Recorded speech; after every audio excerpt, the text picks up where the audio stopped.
Call the meeting to order in the absence of the mayor. Will be joining us here in about 20 minutes. Oh, there really is he'll be joining us about 20 minutes. Just an FYI in advance, community development is having their meetings behind us right now, and then planning and zoning will be meeting back there at 6. So if you hear some background noise, it's not a crowd coming to get us. It is official meetings, and we will kind of make sure that we can hear over their noises. So anyway, call it to order. Roll call, please. Mr. Jacobs? Mr. Morrissey? Here. Mr. Schimpf? Here. Mrs. Klein? Here. Mr. Amos? Here. Mr. Schmidt? Mrs. Juwan? Here.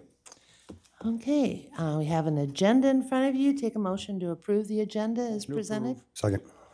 All in favor? Aye. Opposed? With that, we'll turn it right over to Michelle and our city attorney, David, to give us your presentation. Sure, Dave Zellifer, city attorney. How's everybody today? I'm a little scratchy today, so if you can't hear me, let me know. City attorney's office is the smallest department in the city. We have 1.9 people, and that doesn't include out of the world council like Chris Wendland when he helps us, or people from the Allers and Cooney family in Des Moines that help us. But as far as the actual department and costs, there's 1.9 of us. I think if you look at the history since I've been here, our budget has decreased, golly, by more than 50%, by us taking on things, by my being here every day, being in the building, and being available for the engineering department and the planning and zoning and animal control and code enforcement and the clerk's office and everybody else who comes to see me for problems or I go see for problems. We're trying to keep expenses down. I spend a good portion of my time across the street in municipal court.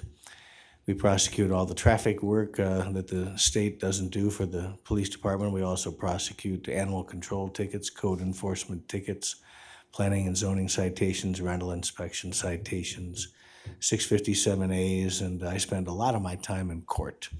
So when people complain that I'm not in my office, you can usually find me across the street being adversarial with our citizens. I think I've managed to irritate probably half the population by now, so my apologies, but that's what we get when we enforce the law. This is really nothing new. You all know what the lawyer does. I go to city council meetings every Monday night like the rest of you do. I've never missed one in 38 months. So try to give advice to council and department heads. And I have a lot of the public come by my office unannounced with problems. And I feel like I'm a department head, both for code enforcement and for the legal department, so I feel obligated to meet with them if I can and to explain what's going on, or at least to steer them in the correct direction. Sometimes we get people who call our office because their Social Security checks are late or they haven't gotten their federal income tax refund yet, and those people we can handle fairly quickly, but others are mad at the council or a department head or me, and so I think they're entitled to an explanation. So we do a lot of one-on-one with individual citizens, like most of you do, I think, too, probably. So I will open this up to questions. Did you want to flip through any of your slides? Maybe some of the last ones, I think. Supplies? Slides. I'm also going deaf, in case you hadn't noticed. So, yeah, sure. I think I pretty much explained what we do. We prosecute all the city trials. Sherry, my secretary, is over at court between 9 and 10 every day when she's not handling the mayor's telephone if Michelle Westfall is gone. She sets trials for us and kind of keeps your ear to the ground, lets the magistrates know what's going on. And we prepare a lot of documents. We meet with citizens. Nowadays, we don't take documents over to the courthouse. We file them via computer, the EDMS system, which is new. And if any of you are as computer illiterate as I am, you're lucky you have a secretary who's darn smart. We meet a lot with department heads. And I see most of the people, I'd say, if not weekly, almost. Go ahead. You got me as the department head. I'm, like, as we stated before, I'm 0.9%. Excuse me, 90%, let's put it that way. And Sherry is full-time. She's been a legal assistant and been in law offices since she was 18, so I won't say how long that's been, but a long time. Last year we prosecuted over 133 trials. That doesn't include the ones we took pleas on or dismissed or made deals with people. We're very successful. We have very good police officers here in Waterloo. They write excellent tickets and they show up and testify. We've got the new deal now with our body cameras and our cameras in the car that have been very helpful. But at the same time, magistrates and juries are so used to those right now. If you don't have it on film, it's not like the old days when a police officer would testify and the finder of fact would believe them because they were a police officer. Nowadays, if it's not on camera, it's a lot more difficult. We do a lot more code enforcement trials now than we actually do police trials, believe it or not. This Thursday afternoon, we'll be in court all day. We have Thursday afternoons. 5 trials set. One's a police officer case and the other 4 are code enforcement. And those take a lot of time because we have to have photographs and evidence beginning with a long period of time. Let's say they go out today, February 20th, and they take pictures. They write a 10-day notice at an address, giving the property owner 10 days or however many days, 20, 30, depending on the scope of the problem, that much time to get something done. Then they go back at the end of 10 days and see what it's like. If it's not fixed up, then they write a ticket. And then we have an arraignment day, so we take photographs and report the property and do all that on that day too. Then we go to trial and take photographs on that day too. So normally code enforcement has taken, 20 to 50 to 60 sometimes photographs over 4 different periods for evidentiary purposes when we get to trial, because without photographs, we don't win our cases. So they can be very complicated. One code enforcement trial can take a good chunk of an afternoon, and we have 4 of them on Thursdays, so I'm not quite sure how we're going to get through all those. Yeah, we have a lot of cases open at all times, and they're all adversarial. So, when people get given tickets or citations or warnings, they don't like it. Oh, that's right. We also have 657A. You're all familiar with that. We've taken 120 properties or so in the last 12 years. 657A was passed in May of 2004, and we started using it in 2005. You'll be happy to know that we just had a new recent Iowa Supreme Court case that came out in December that upheld it again. People were trying to say it was an illegal, unconstitutional taking of property. We were all ready to brief that back in 2012, but the defendants quit as we were driving to Des Moines to argue before the Supreme Court, and I guess the legislature changed the law. But we know now 657A is even stronger than ever. We've won every case on the local level and on the Supreme Court level, so we're looking good. And, that's one thing. Unfortunately, there's when you take a house like that and you have to tear it down, all of a sudden that develops a new problem. Who's going to mow it? Who's going to shovel the snow? Of course, it wasn't being done anyway. And how do we get rid of it? How do we get it back on the tax rolls? And that's something we really haven't gotten solved yet. I'd like to make sure that becomes a priority when we do the reorganization here in the city, that we get to figure out what to do with these dozens and dozens of empty lots and, try to get them back on the tax rolls. So, ready for questions, or we have? No, Do you have okay. your budget impact or not? Yeah, we'll go to that. You want to go to the budget impact? I can talk all day, but I know you don't want me to.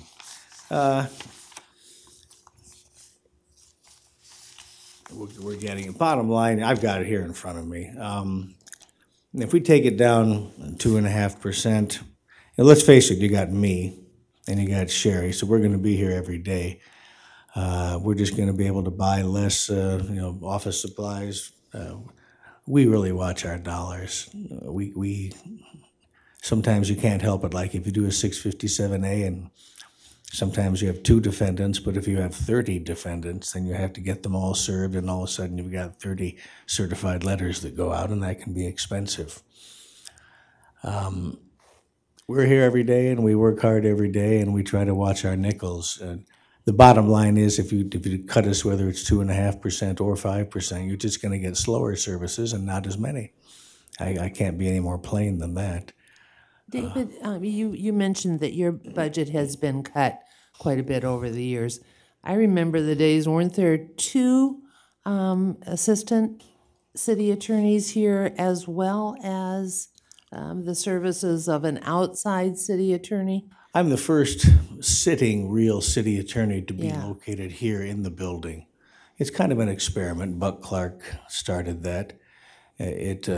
It's really good for me because I can be in the building and I don't have to make appointments. I can run up to planning and zoning or engineering or whatever department if I have a quick question. And most of the time I can get it answered and they can find me also. In the old days, when I first got this job in 1982 as an assistant, we had an outside city attorney who started out, I think it was Curly Hultman. And we've had half a dozen since. And they were all outside the building, but we had 4 to 5 assistants at a time. Inside the building, right? No, we were all outside too. The only real assistant we've had inside was Sanki Han. Well, I thought Donna LaSession was here full time. See, I don't know if she was here full time or not. She might Sharon. not. Yeah. I don't know. There's I just think been a series of assistant. I know that when she was with Dave Tyler, there was Tyler and LaSession, and he was the city attorney, and she was here quite a bit. But San Key was always here full time, and then he quit. 2003 or something, and 2002, and away he went. The budget has gone down Yeah. considerably over the Well, if you look years, at right? 2014, the budget was 214,000, but they only paid 116,000, about 54%. Right now, our budget is proposed, I think, about last year of 64,000. So we went from 214 asking to 64 asking, and I think that's pretty good. They didn't Questions of spend it Dave? all back then, but it was there. Madam Chair, or Questions? Madam Madam Mayor Pro Tem, I don't know what the right title is, but It's a mouthful. I apologize. Dave, I kept hearing you say 1.9, but what I'm seeing on the budget activity is that it hasn't been 1.9 since FY16. It looks like for the past few years it's been 1.6. Yeah, Is that- 3% of that, I'm sorry, you're correct, Mr. Schimpf. 3% of that is billed to code enforcement. Buck Clark, I think, wanted to divide it up and have some of it come out of the sanitation budget for code enforcement.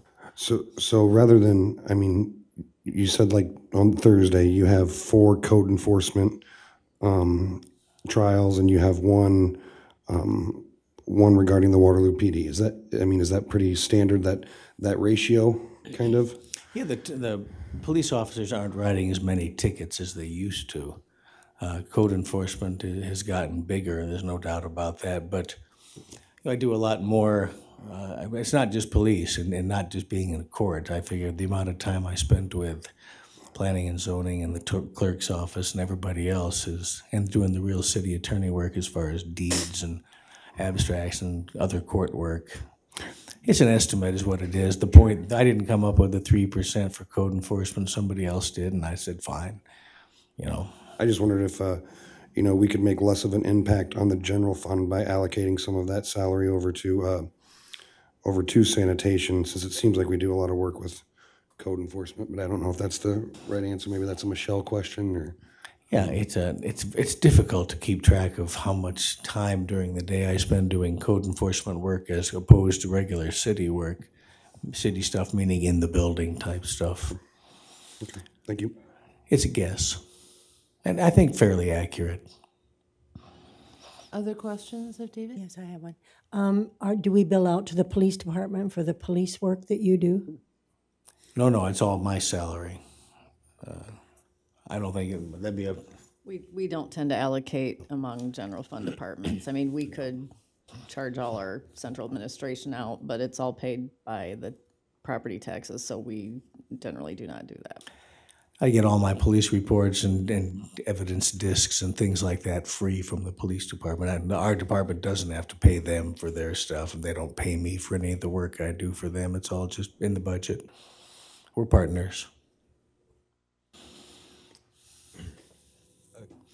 Next, okay, Jerome. I guess, Dave, my question is I know that over time there have been people added to your department as far as code enforcement, or the code enforcement, which I know we're not to that yet, but I guess my question is from a standpoint of staff, is your staff adequate? Do you have enough to get the things accomplished that you need to have accomplished for the city? I get them accomplished, but a lot slower than I'd like. If you look at other cities, they have a lot more attorneys and paralegals and secretaries and libraries and that kind of stuff. We're getting by, but I don't think the city of Waterloo is getting the kind of service with just me and other people out there that they should be getting. We're making it. It's okay. But one of these days, we'll have to make a change in that. I'd like to see a city attorney's office here that'd be, a couple attorneys in building with a library, with a secretary, with a paralegal, like a regular law office. They have that in Council Bluffs and other places like that, where it's a real office and a real permanent location. Are there things you're not getting done because of not having that staffing level? Just not getting done as fast as I would like. Okay. Yes. Madam Chairperson, Dave, I had asked for the different departments to look at a 1% increase, 1% decrease, and what that would do, how that would impact you, as well as a 2.5% increase and a 5% increase, and what that would do for your department. Because I understand that the answer to the question is you have no fluff. Well, I would say, given what you've talked about here, but I'm sure that there's certain needs that you have that are going unfulfilled, and having sat through this with you before, I've heard that for the last 4 years, and I don't think that you're really asking for anything additional in your budget right now, are you? No, I'm not. What I'm looking forward to someday is reorganization. When we go through all that, I think would be the time to address the city attorney's office in a grand way and make it as it should be. I may not even be here, but I do think we need to. Well, first of all, there's no room in this building for what I'm thinking of. 500 square feet or something, and 2 offices and a paralegal, and that kind of stuff. When I do a 657A, for example, and I need research from the recorder's office or the assessor's office, I have to do it myself. I do all the legwork to get copies of documents. I'm back and forth between the courthouse and here all the time. I go out and look at these buildings myself. I put on my boots and tramp through the raccoon poop and all the other stuff, and the mud and the mire and the drug deals and everything else that goes on in the houses where we eventually get. It'd be nice to send some younger person out there who can handle themselves, but I enjoy it. Well, Dave, another thing is that I don't know what the going rate is for a lawyer now per hour, but I'm sure it's someplace between $100 and $150, I'd imagine.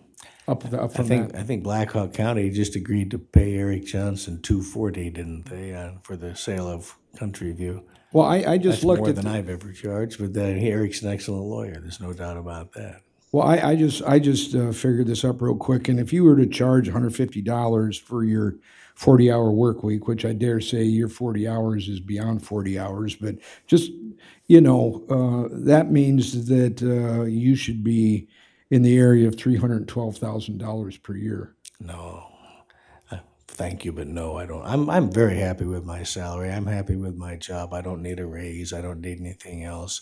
I enjoy you guys. I enjoy the city. And I enjoy the people I work with and the department heads and everybody from the guys who trim the trees to mow the golf courses to the mayor. So it's a good gig.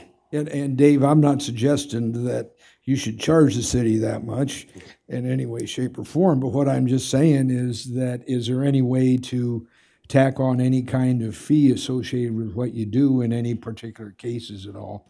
I don't think there if, is. If your $64,000 a year is 1/6 of that, I think that you're getting much less than what you're worth, Dave, and it's just something I'm throwing out there. The other thing is that dilapidated housing in 657A, and one of the things I know that you didn't address, and I don't think it's in your budget at all, I think it's in planning and zoning's budget, but the amount of, I mean, we've got a lot of empty lots in that, and we've got a lot of houses out there that need to be torn down, that haven't been torn down, but there's not enough money there. And that doesn't even consider how much property there is in Waterloo that is targeted that's not even, that the city's not even going after yet. So how can 657A get reconciled with the fact that to use that it's going to cost money, but we don't have the money for it? How does that get reconciled, Dave? Well, it isn't right now. We've torn down more houses in Waterloo than most of the state has combined. And when we started this with Don T. Meyer and Reggie Schmidt and that group back in '05, we had a list of 230 houses because we weren't allowed to go after businesses back then, but now we can. The legislature has adjusted its laws and amended them. We still have we could make a list of 200 right now that we could take down if somebody would write us a check for a couple million. We could get it done. But the thing is, it's very expensive to tear them down. And then after you tear them down, you've got a vacant lot. A lot of these lots are, 50 by 60, and nobody wants to live on a small lot like that. And the neighborhood might not be a place where you. What's the minimum house right now? You guys should know, $120,000 for stick built on a 1,200-foot bungalow somewhere. We have Waterloo's a unique city. We're not like anybody else, and we just have to live with it and try to make it better. Well, I know, Dave, one final thing I just want to say, thank you very much for what you do. I appreciate it, and appreciate your help and assistance and your opinions when I need to get those opinions. So thank you, Dave. Anytime. And thanks, Sheree. Yeah, I will. Any other question? Yeah. I think, just by the way, I think that Donald Session, if I'm not mistaken, when I came to the city, she was a lawyer in the community development office. 'Cause I Yeah, believe she did go there afterwards. It was over in housing, yeah. Yeah, I working think for maybe Rudy. she had worked here and then left and Yeah. worked in she's housing. working- She's She was working She for wasn't Rudy. an attorney when she was in community development. In previous budgets, and I was looking at your budget presentation where you get down there about slide 6 or 8 where it gets into the 400,000, 408,000, 398,000. If I'm not mistaken, don't we have several $100,000 in our budget for outside attorney fees? I don't know how much we have. Michelle would have to do that because that comes out of different departments. I think planning and most of it is in Dave's budget. You can see that line item in your packet, and it's not very much at all. Well, no, I see that, but if I go back to 14 to 18 history legal department, 408,000, 398,000, 397, 331.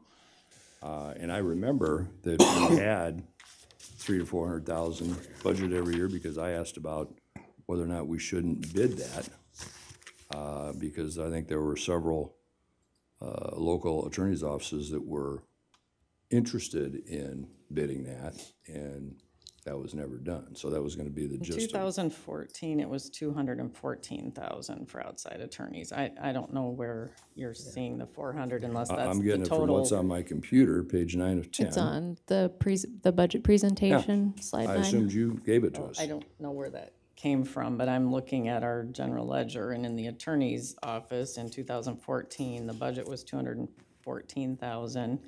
In 2015, it went down to 196. I don't know what those numbers are. I don't know where they came from either. The accurate one is the one that has 214. No.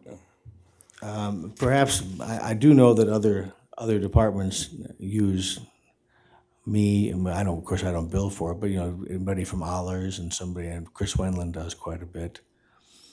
But we still, when you add all that up, if you look at Dubuque, they're well over 600,000. and Cedar Rapids is almost 1 million. And a lot of it depends on what we're doing too. If we get a big case, a police shooting, or a city employee crashes into somebody and causes damage, something like that, then your legal defense goes a lot higher. If all of our employees mind their P's and Q's, then I can be cheaper. Other questions? Yes. I just want to know how many of you live in Waterloo? Pardon me? How many in your department live in Waterloo? We both do. Any other questions of David? We're going to transition right into code enforcement. One final thing.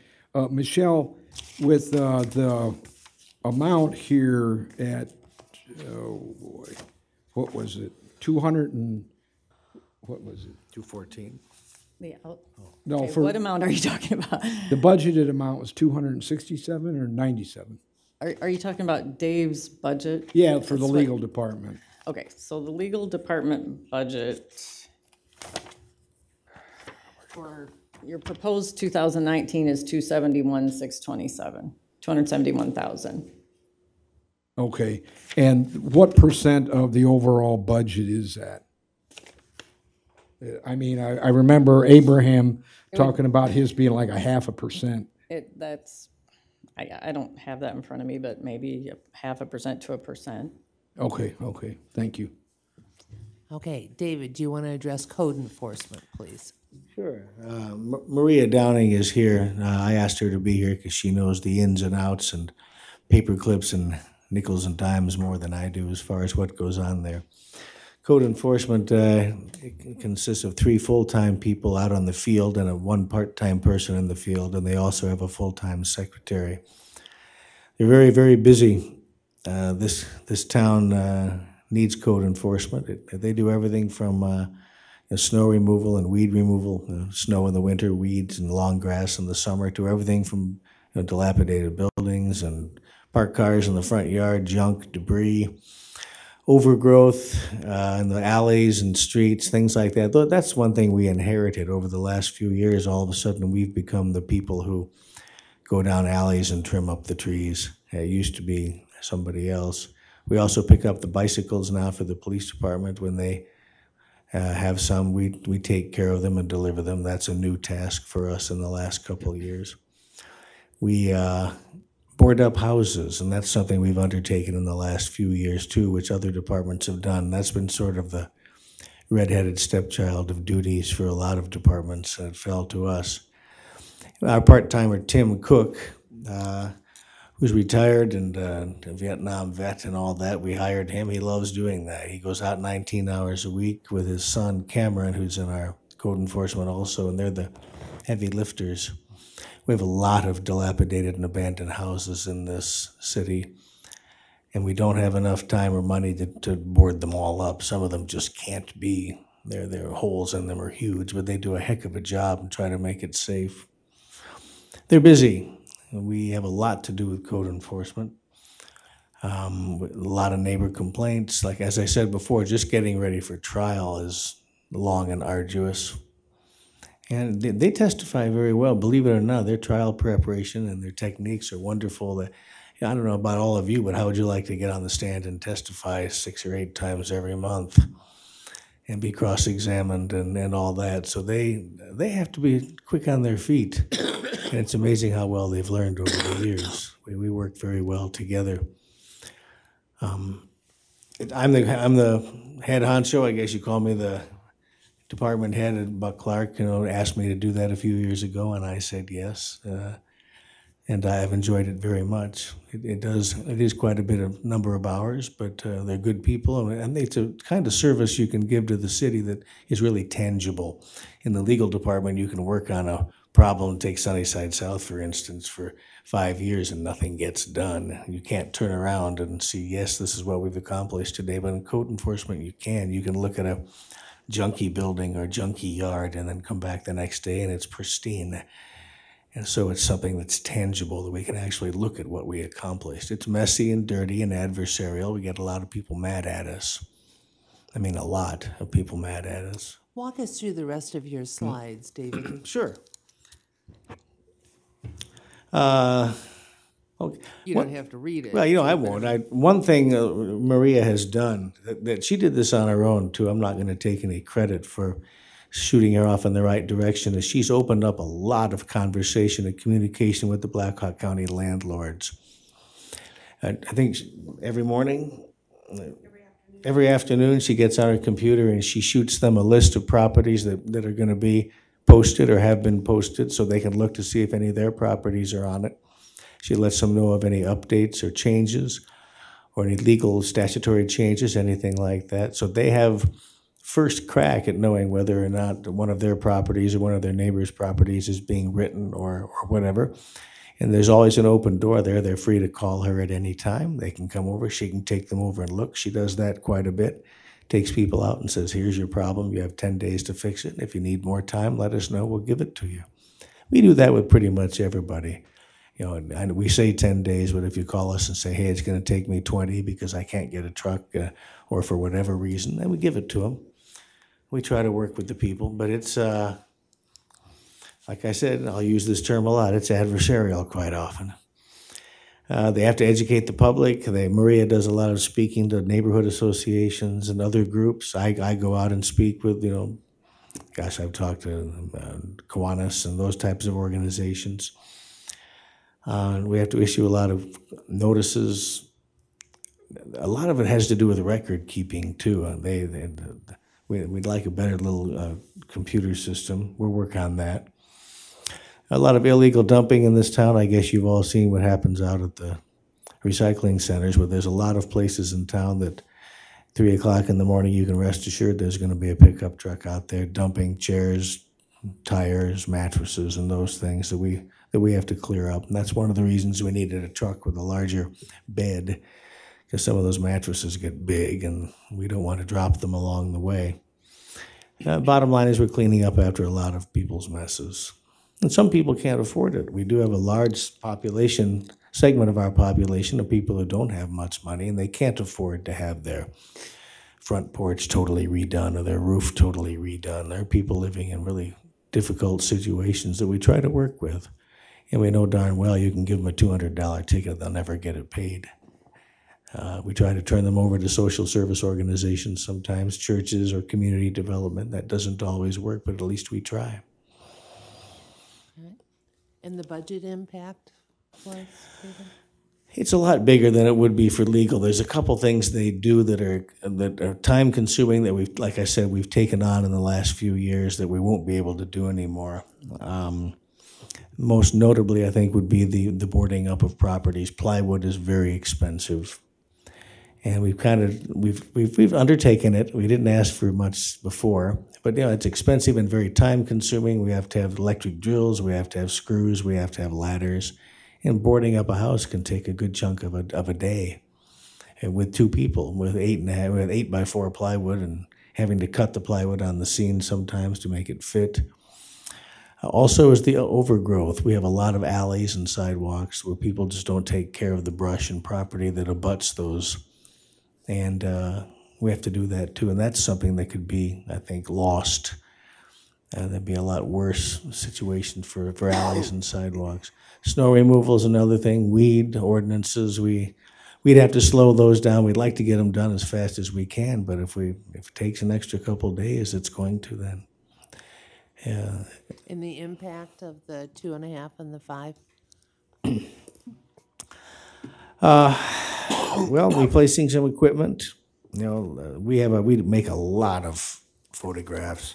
That's one of the things they do is they have to have a color printer, and those are expensive. But there are evidence in court, and every time we go to court, you have to give a set of photographs to the judge, a set to the defendant, and then we keep a set for ourselves in case there's an appeal or something. It's expensive to maintain those. Trucks, they're on the road. They're bumping around. They're going quite often not on roads. Quite often they're in yards and dump waste sites and rubble sites and places like that, and snowbanks and things like that. But it would have a severe impact on what we can do for the city. The city will be a dirtier place, and it won't be as safe a place as it would be if we had more money. very simple. I'm not going to sugarcoat it. It's safety and beauty, I guess, or cleanliness. Questions of David?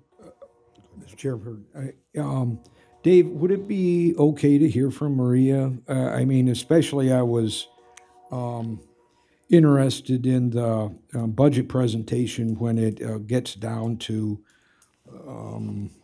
those total number of citations and those slides there on out, and also the impact of, I mean, from the foreman's perspective of what these cuts would be, Dave and Maria, but also, as I'd said to every other department head in one of these departments, is what impact a 1% cut and increase would be, one-time money ask, and then also a 2.5% increase and a 5% increase, because I really believe that code enforcement needs at least one more full-time code enforcement officers, because my understanding, we got 3 basic officers that are covering 63 square miles or 21 square miles per officer. So Yeah, that's true. And we have the part-timer that helps. Maria has to spend a lot more time in the office doing a lot of paperwork. And I'll let her handle that aspect, if that's okay with you all. Go ahead. Hi, Maria Downing, Code Enforcement Foreman for the City of Waterloo. Mr. Morrissey is correct. We have 21 square miles of footage to cover per officer. That is for every ordinance that we are to enforce. We get a lot of complaints that code enforcement drives by things. Our calls that come into the public are our first priority. So far this year, since the 1st of January, we have taken in 545 calls just from the public alone. And between calls and re-inspects, we're at 1,649 already this year. We have issued 32 citations this year, 41 parking tickets. This is just since January 1st. 21 square miles is a lot of footage to cover. And with if we were to be reduced by 5%, we will not be able to secure any properties because we simply don't have the funding to do that. I barely have enough staff to actually get those properties secured. We secure privately owned properties before we do city-owned properties. And if you are to take that away, and we were granted extra money last year for our contractual services, which is for our snow and our grass removal, that also helped cover for the cost of removing the overgrowth in the alley. If we were having to give that back, we will not be able to enforce the overgrowth in the alley, which is a huge thing come spring, especially people with campers and larger vehicles that utilize these alleys. If you looked at one of the slides, I had put some photographs up there of some prime examples of the overgrowth.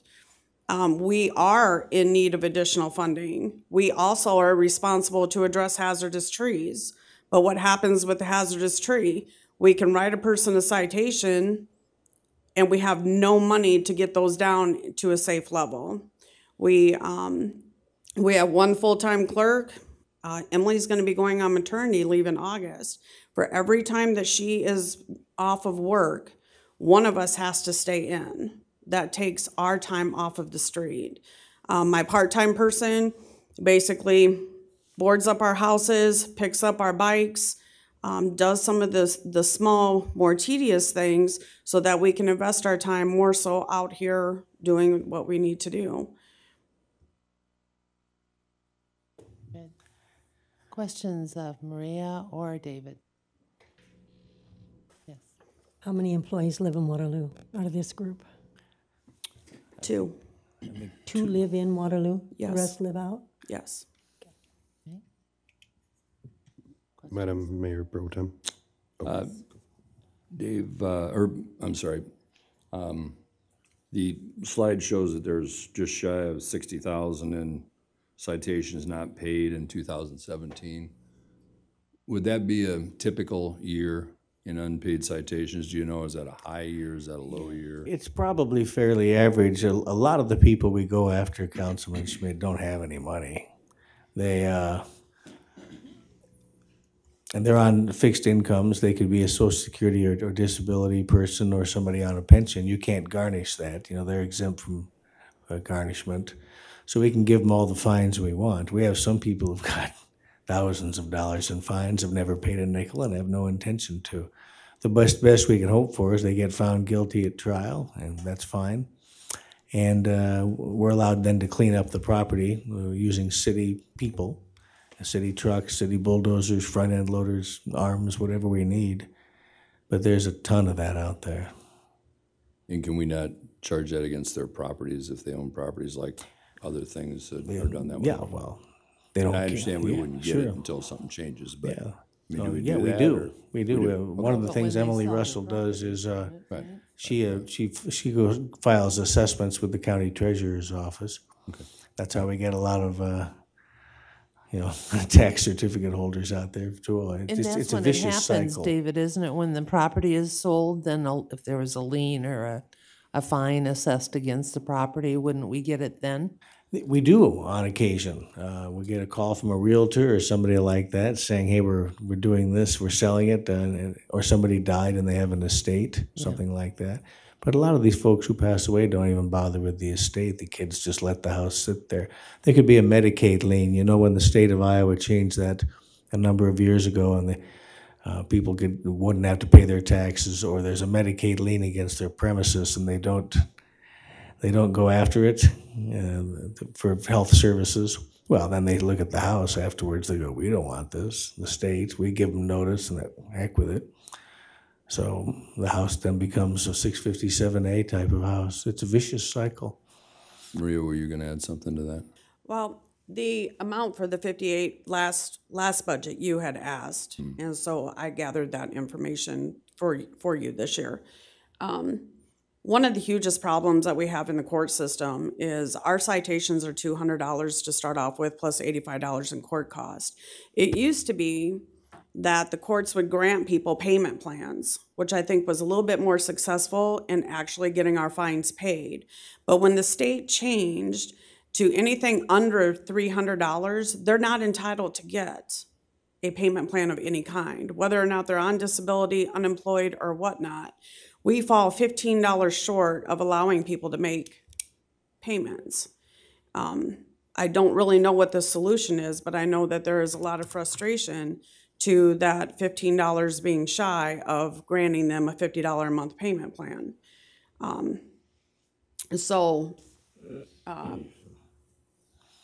That is the statistics that you asked for last year, and that's the reason why I put that slide together for you.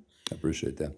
And then also, have you ever talked to like the high schools or Hawkeye about any of the kids in shop class? Or I know Hawkeye's got a home building course, I guess, out there that former Councilman Welper was working with, as far as maybe having some assistance to help you with some of the boarding up and some of that kind of work?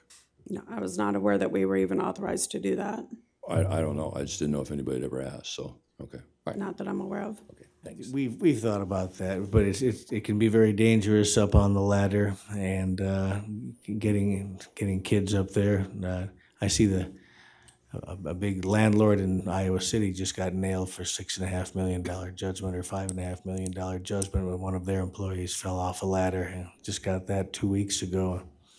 Those are the kinds of things that scare you away. Somebody's using the wrong size ladder and they're too lazy to go back and get a longer one. They figure, "Oh, I can do this." And next thing you know, they're paralyzed, and we're paying the bills.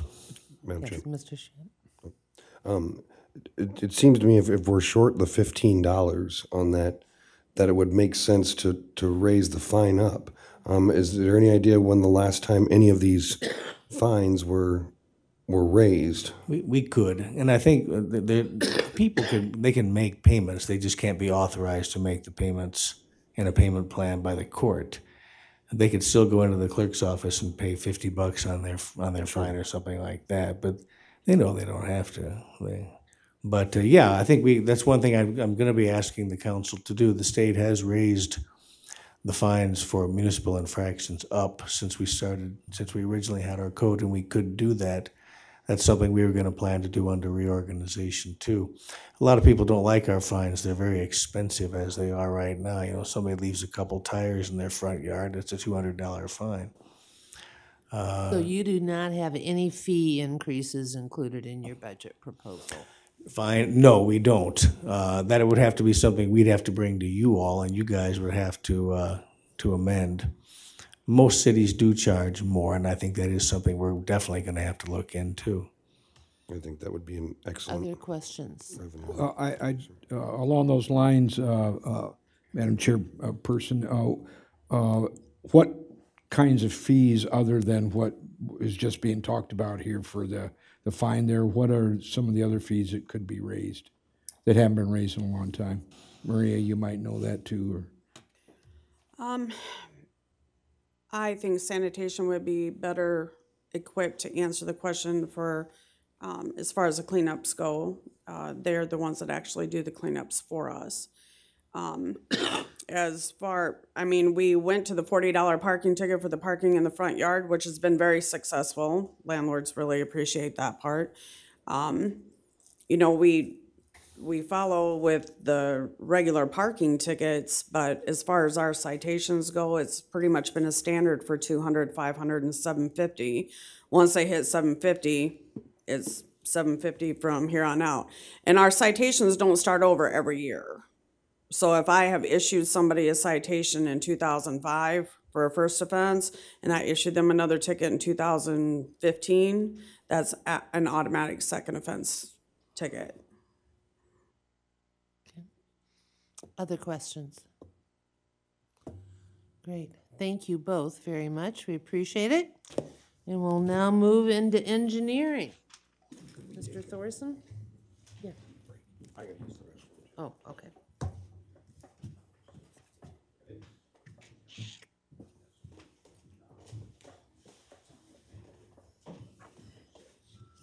Yeah, it's not good if I'm trying to run that. How are you?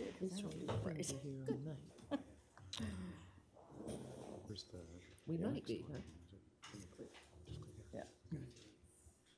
We had a couple just excused absences. They'll be right back. Okay.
Be able to afterwards, but I probably. Okay, we'll go ahead and start the engineering portion. Turn it over to City Engineer Eric Thorson.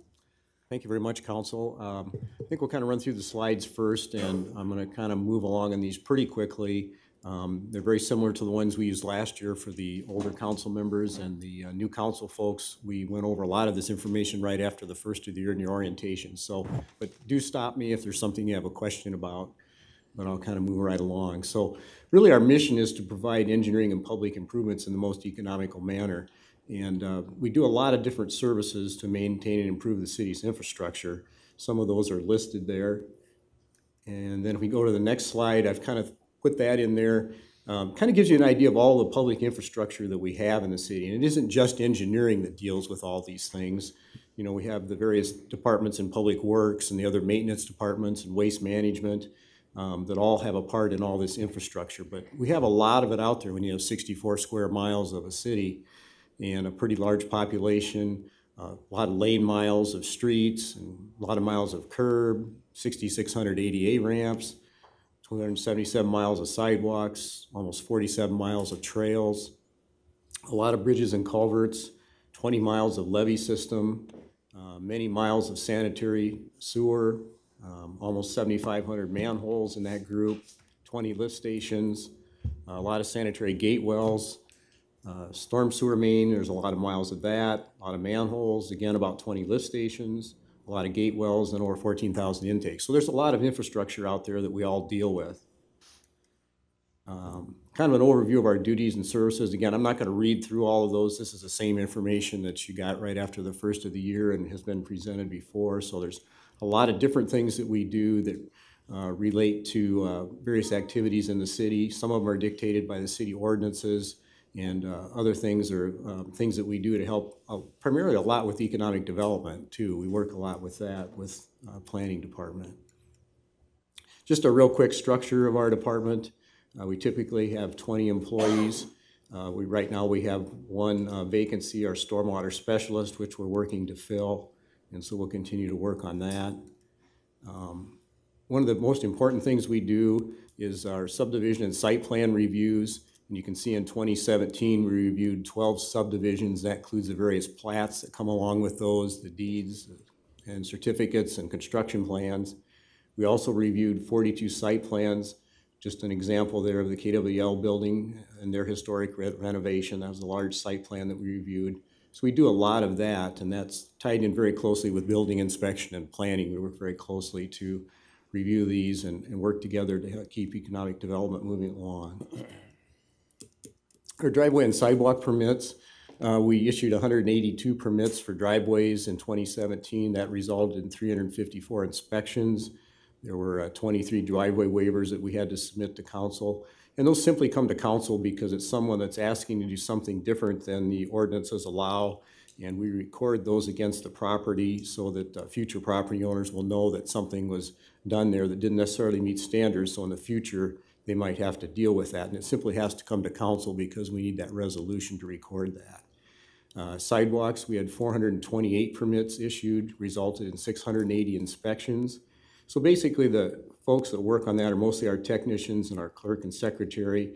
We're issuing the permits, collecting the fees, performing the inspections, and then communicating a lot with contractors and property owners on the proper specifications. And this is in compliance with the city code. Excavation permits is another part of the city code that we have to deal with. In 2017, we issued 471 permits, resulting in 791 inspections. Again, we're collecting the fees and issuing the permits and performing the inspections and communicating with the folks that deal with that, both contractors and property owners. Our stormwater management program, and a lot of time you'll see the acronym, the NPDES system, and it's the National Pollutant Discharge Elimination System. That's a mandated permit that we have through the federal government and the state DNR. And so there's a lot of permit requirements in there, and some of the highlights of that, some of the most important things we do, we had over 900 site inspections that we have to do for stormwater management. There were 450 dry weather inspections. We had 100 stormwater pollution prevention plans and site plans that were reviewed by the staff. There were 10 illicit discharge responses. That's where somebody calls in, and sometimes the calls might even go to code enforcement first, but then we get involved with responding and determining where this illicit discharge is coming from and how to deal with it. We have to report those to the DNR and try to get them cleaned up if necessary, or get the maybe the party that caused that to clean it up. We also have to do a lot of community outreach, and we do 6 pretty large outreach and training events. And we work very closely with the other surrounding communities that have these permits and work together to do things like just this past weekend we had some staff at the home show along with Cedar Falls stormwater people and some people from the county, working on those things and providing information to the public. So we work pretty closely with other cities in the metro area, and staff is even working with a number of communities in eastern Iowa to do a workshop this coming fall that we can all teach people about stormwater management and that sort of thing. Our pavement management system is a computer system that we have to keep track of all our data with regard to our streets. We have a technician that works on that quite a bit throughout the year.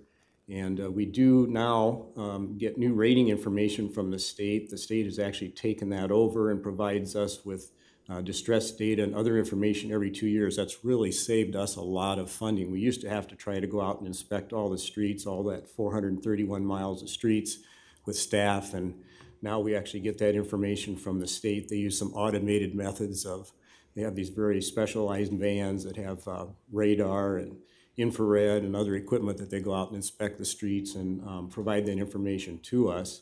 And then we load that into our system and come up with our rating systems, which helps us determine what we need to do with our street programs. So, and we even have a visual log that's now coming along with that we're just getting uploaded and learning how to use. Our drafting room consists of 3 people. And one of the important things they do is issue new addresses in the city. They issued 140 of those last year. We also are contracted with the county to issue addresses in the unincorporated areas of the county, and we issued 32 addresses there last year. We provide a lot of support via GIS and our as-built and other things that we do to all city departments. We're working with a lot of departments all through the week and months to provide information to them from our records that we maintain. A lot of it's, majority of our digital and geospatial data for the city is worked through our drafting department. We provide a lot of sewer information to private contractors working in the public right-of-way. We work on street naming and renaming, and then as various vacates and dedications of right-of-way and easements and plats and things come into the office, those are all entered into our records. And then there's the occasional encroachment agreement that's also entered into the records.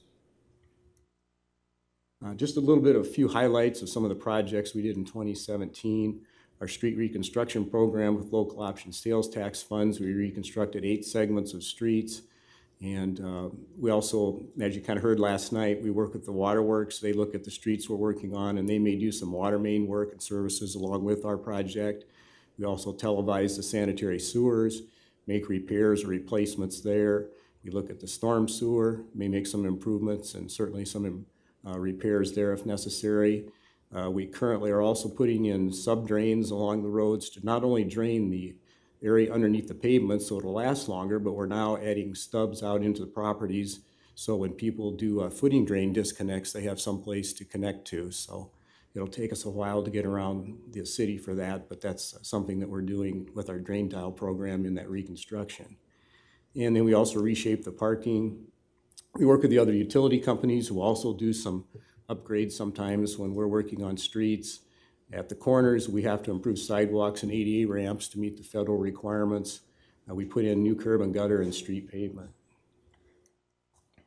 Our asphalt overlay program, last year we overlaid segments of 4 streets, and we actually, the staff received a Smoothness Award from the Asphalt Paving Association last year for some work we did on Mitchell Avenue.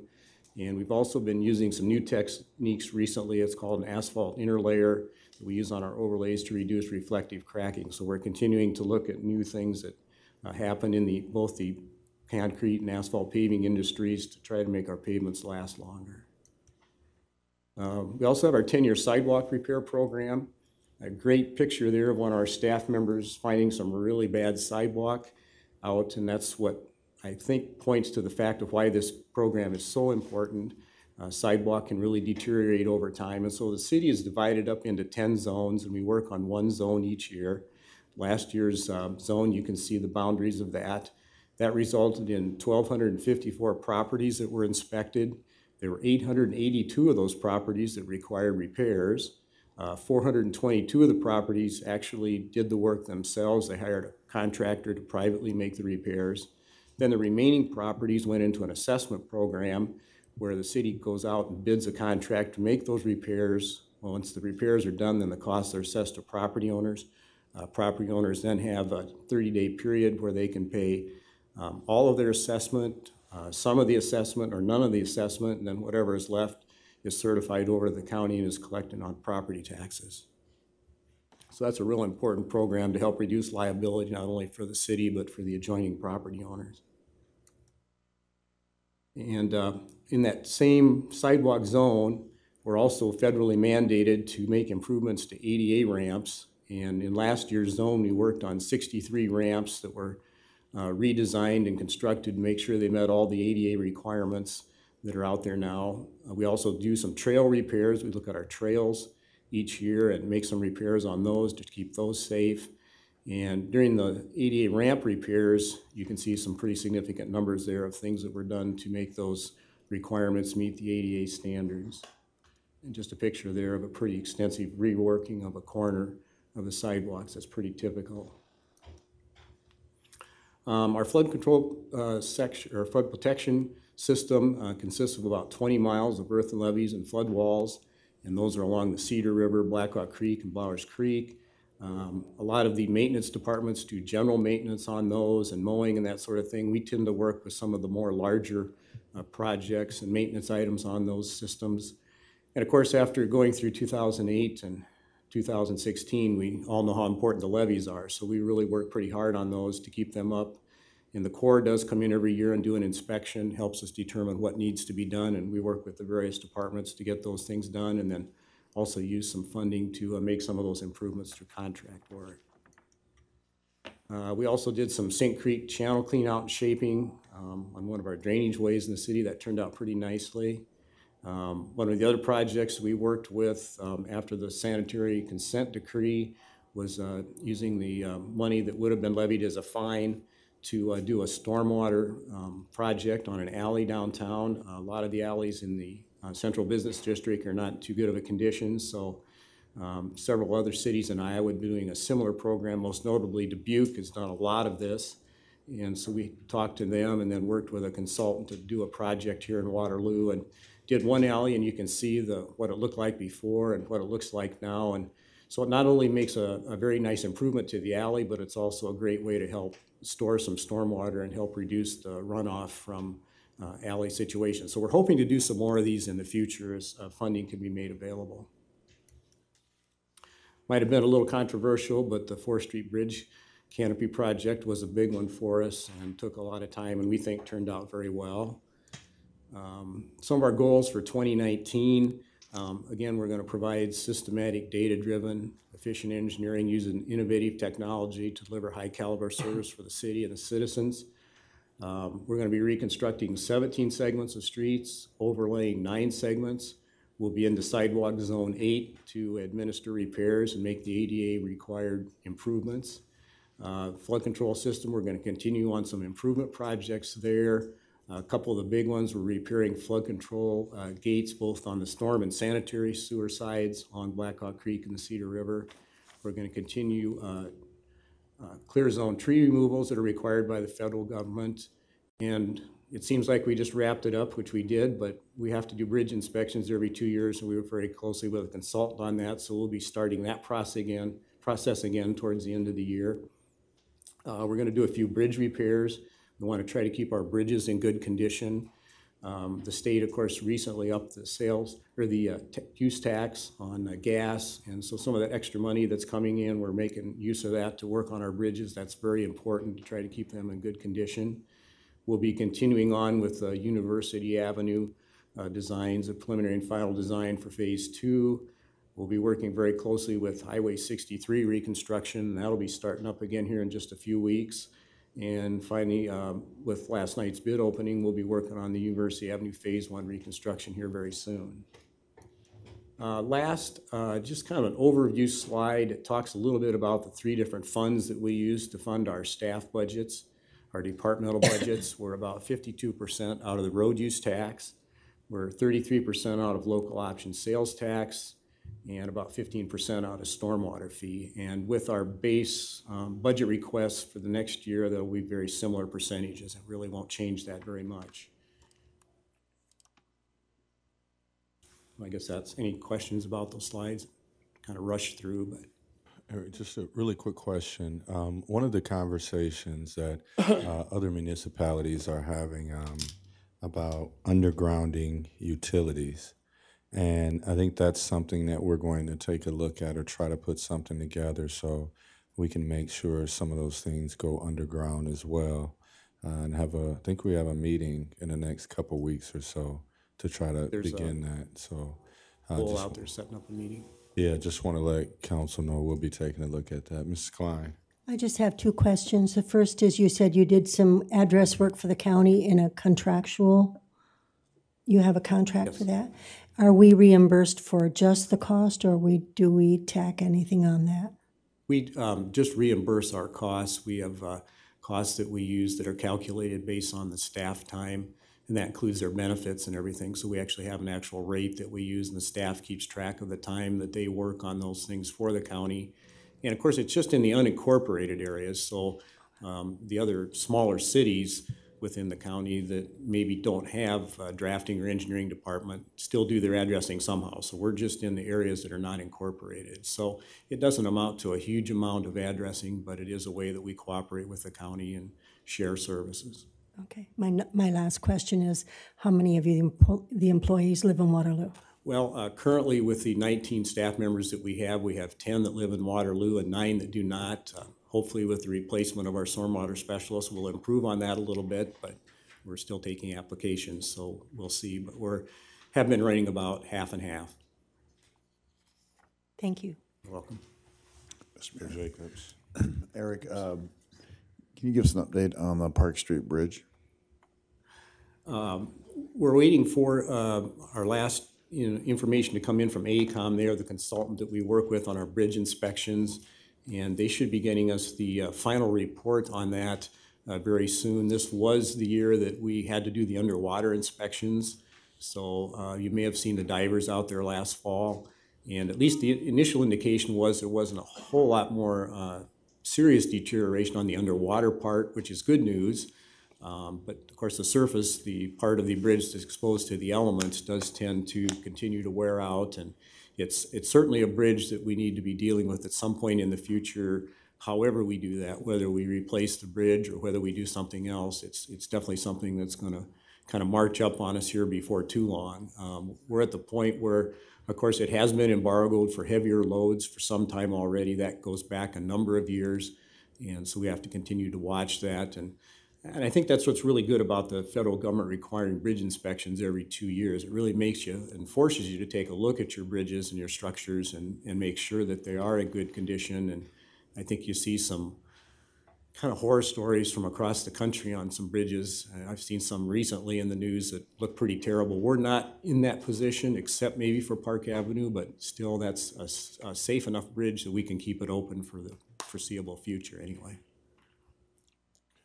And another question, with the infrastructure bill, still pretty much trying to wait to see how that's going to have an impact on us doing like a bridge project, or if we are able to still receive Tiger funds or whatever is out there. I think they may take some of those programs and rebrand it or totally eliminate it.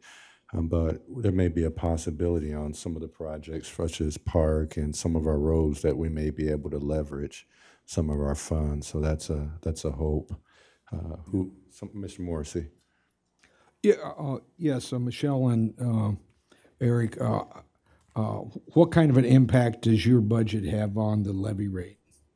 Well, actually, since we're funded out of those 3 funds that I mentioned, road use tax, local shops and sales tax, and the stormwater fee, we really don't have any impact on the general fund or the levy rate. Okay. These are other fees and taxes that are collected outside the general fund. Okay. And one of the things that has come up here in the last couple of years is the problems that there are out of Greenbrier with their water table, groundwater. And I don't know if that's a CIP question or if that would come out of any kind of dollars that you're looking at here. And I know that we've talked about that before. And then the other thing that I know that I got some statements from and some information from Jeff Bales was about looking at quiet zones. And I know that that's several $1 million that they were talking about if he instituted everything. But has there been any consideration of including those, or where they would be included in any of your budgets whatsoever? Then the last thing that I have here is the, well, there's one other thing too. And that the third thing is the permeable pavers, permeable pavement. Is one way for ecological kinds of improvements to the city and to our roadways, but then the other part is high-performance concrete.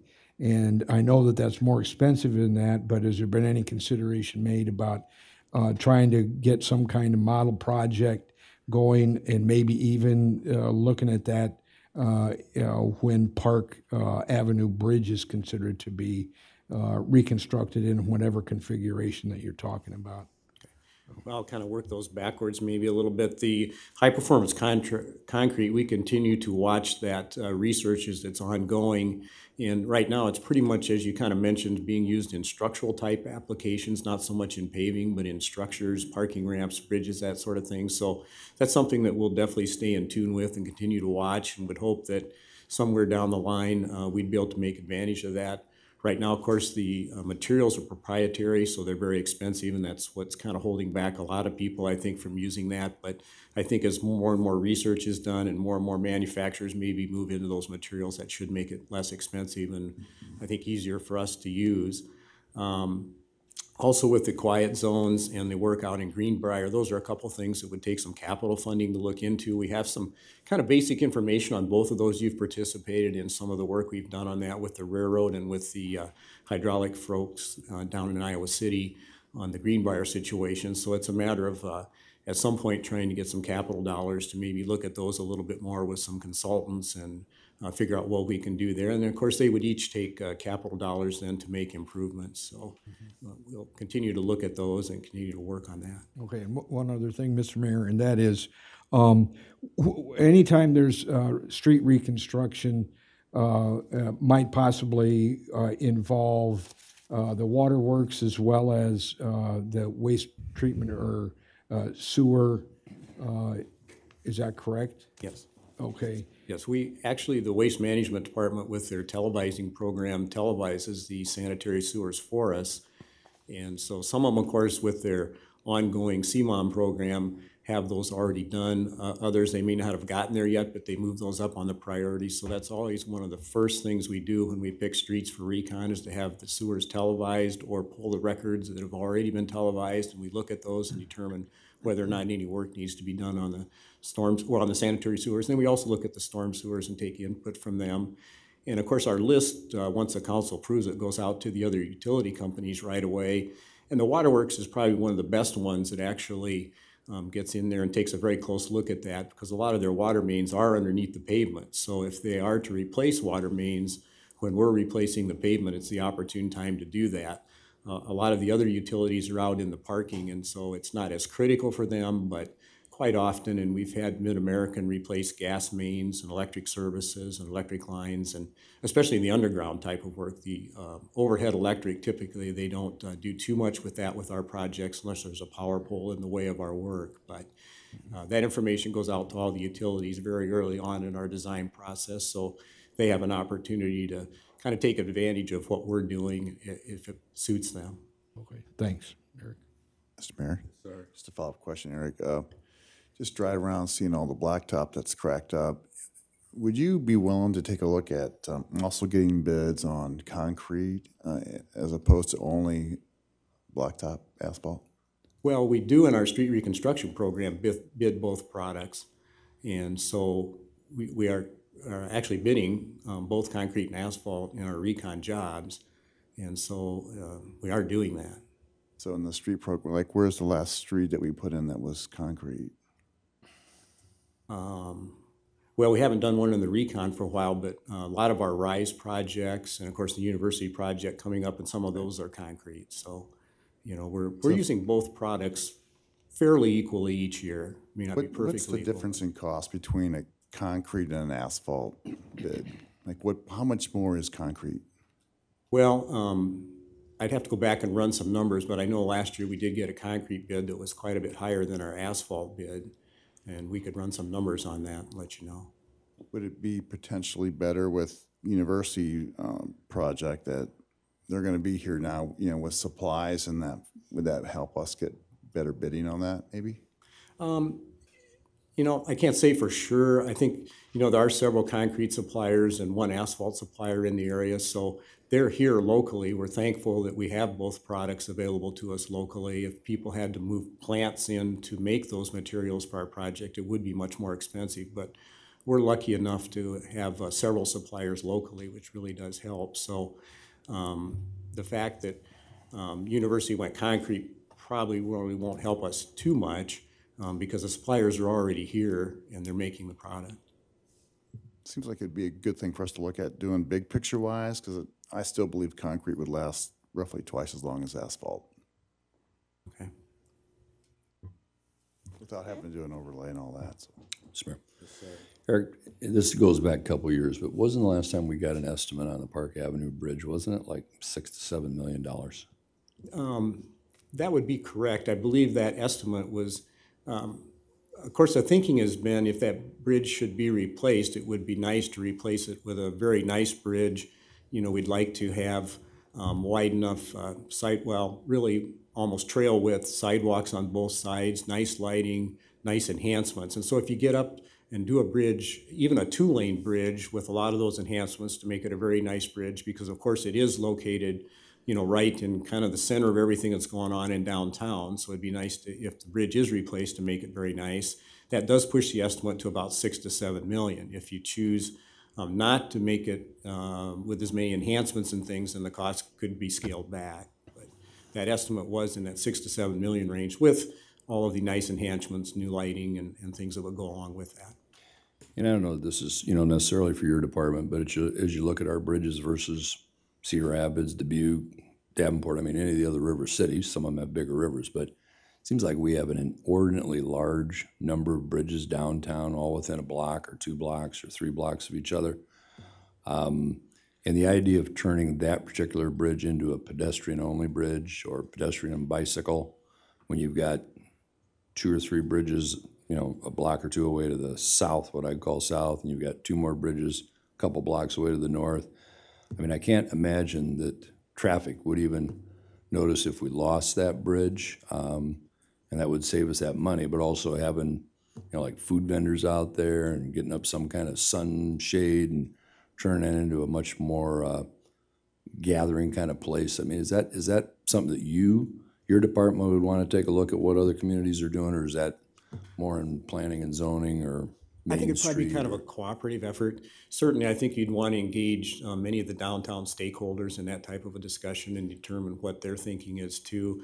You could certainly make that bridge a pedestrian-only bridge with food vendors and other things on it, but over time, that bridge is still going to continue to deteriorate. It's kind of outlived its life, so at some point, it will have to come down. I mean, it just won't be safe anymore. It's the weather, the water in the river, the ice in the river, those kind of things that are wearing at that bridge and slowly kind of, you know, making it decay, I guess, is probably the way it's really kind of outlived its life. So whether a bridge is put back or not, eventually that one will have to come down. And certainly in an interim period, you could do something different that I don't think will really slow down the deterioration very much. We've kind of gone past the point of where heavy weights and things like that will do any more damage to it. It's kind of already done. So that'd be more of a Main Street starting point, do you think? The Main Street organization? That could be a good group to spearhead that, and certainly we can assist, and I think planning could, and it's probably a good discussion to have. Yeah, thanks. Any other questions? Thank you. Oh, you have your impact slides. Okay. Just to kind of talk a little bit about our impacts, I'm talking about local option sales tax portion first. And first of all, need to realize that 94% of that budget is people. So we only have 6% left of our supplies, our fuel, paper, copy machine, all the kind of things that we have to have in order for people to work and continue to do things. So it's pretty hard for us to cut that. We could do a 2.5% reduction by reducing some part-time and also some overtime pay, and then a little bit of our contractual services. The impact of that is most of our overtime comes on Saturdays when contractors during the construction season like to work Saturdays. Now, some of them won't work a full day, but a lot of them like to work part of the day, and that's always overtime for our staff. So what would happen is if contractors wouldn't be allowed to work on Saturdays because we couldn't provide inspection, then it would slow down our projects to some extent. And that comes into play a little bit more on years when we maybe have more rain and weather events that slow things down, but there still are some contractors on our projects that typically like to work at least a part of a Saturday. So it could slow things down a little bit from that standpoint, which tends to inconvenience our citizens more if the project takes longer. To get to a 5% reduction, we just really can't cut 5% out of 6 and still, we'd have a lot of people sitting around, they wouldn't be able to do anything. So we'd have to look at probably a staff reduction, and in that particular budget, a lot of our technicians are paid from that budget, so we'd probably have to reduce a technician position, and that would cause us then to be make it very difficult for us to do other than just a few of the very basic in-house projects that we do, the reconstruction, the overlay, and the sidewalk contracts. We do try to do some other projects throughout the year that we design in-house to try to put as much money into the projects and not be paying consultants. But if we don't have the people to help with the survey and the planning and the design and the inspection, we can't do that. So that would be the impact of a 5% reduction in the local option sales tax area. You get to the road use tax portion of our budget. Well, thank you, Michelle. And actually that budget is 97.3% people. So that only leaves us 2.7% for everything else. We've kind of trimmed all those commodities and contractual items and things for many years, and I think we've gotten down to about as low as we can go and still operate. And we try to be very conservative and make things last as long as we can. Just like this week, I had a couple of staff people whose chairs have broken. I'm going to have to replace them finally. Some of our equipment and staff systems and things are very old, but we make them last as long as we can. So it's very hard for us to cut very much out of that 2.7. So really the only excuse me, the only thing that's left in the road use tax would be to again reduce staff. And we'd probably, in that particular budget, we reduce a drafts person. And unfortunately, because those folks are covered by a union contract, we have to do that by seniority, and the person that we would most likely lose would be the person that we're relying on to do a lot of our GIS work. He probably has more GIS knowledge than certainly anyone else in engineering, and maybe even in the whole city, and that would be a tremendous loss, I think, to trying to move ahead in the GIS infrastructure and technology world. And then to go to 5%, it still would be the same thing. There's just, in that particular part of our departmental budgets, it's pretty much just all people. So we'd have to look at that. For the stormwater fee, that's a little bit different.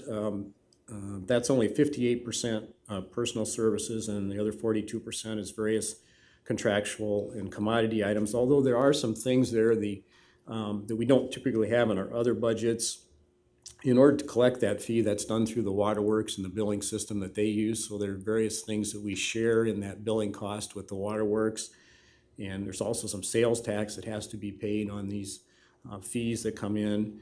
And so there's just a number of things in that budget that are a little different than personnel. But we do have some room in our consulting services and our legal services. We haven't used those quite as much.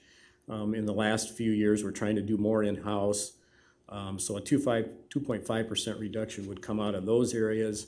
If we went to a 5% reduction, we'd trim those some more, but we might be getting close to making it kind of hard to meet our permit requirements. And these are federal mandates that we have to meet with our stormwater management program, and also it's kind of administered and reviewed by the state DNR also. So, and they can levy pretty significant fines if we're not meeting our permit requirements, which probably the most significant one is the federal government can fine you up to $25,000 a day per item of your permit that you're not meeting. So it wouldn't take very many fines to make up the cost of a person in these budgets.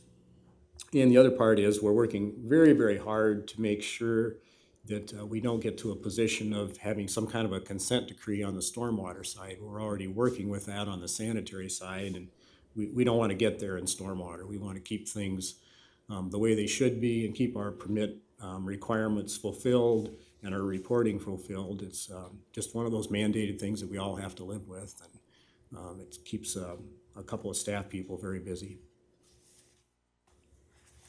Other questions? Thank you. Thank you very much.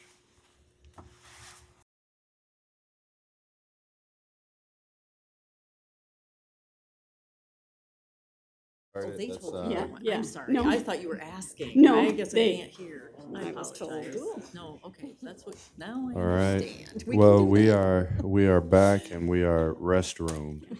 So, Sandy, if you want to begin with Public Works.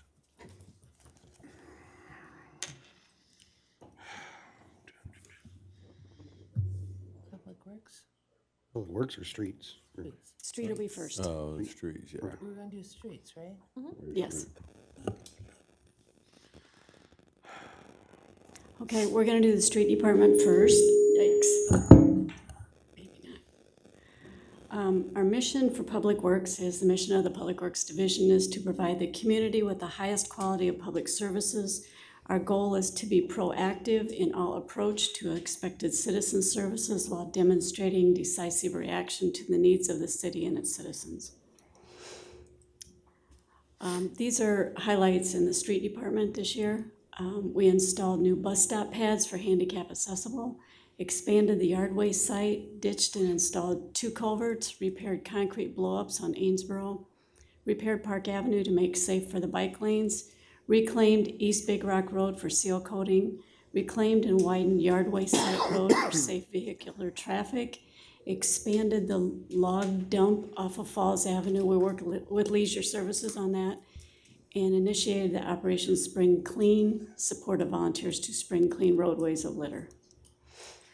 The street department goals and objectives are to continue to provide safe streets for traveling public, respond to citizen requests for service, and improve safety-related training to reduce potential employee injuries. The street department is not totally, but mostly funded by road use tax. There's 1 operations supervisor, 2 foremen, 31 equipment operators, which are 1 and 2, an administrative secretary, a clerk 2, and a mechanic that does welding. This was updated today by engineers. We actually do 920 centerline miles. We have usually about 50 miles of unimproved streets that we seal coat every year. We do alley and shoulder maintenance, street sweeping, which is about 2,600 lane miles annually. We do the snow and ice control, and we also do flood control.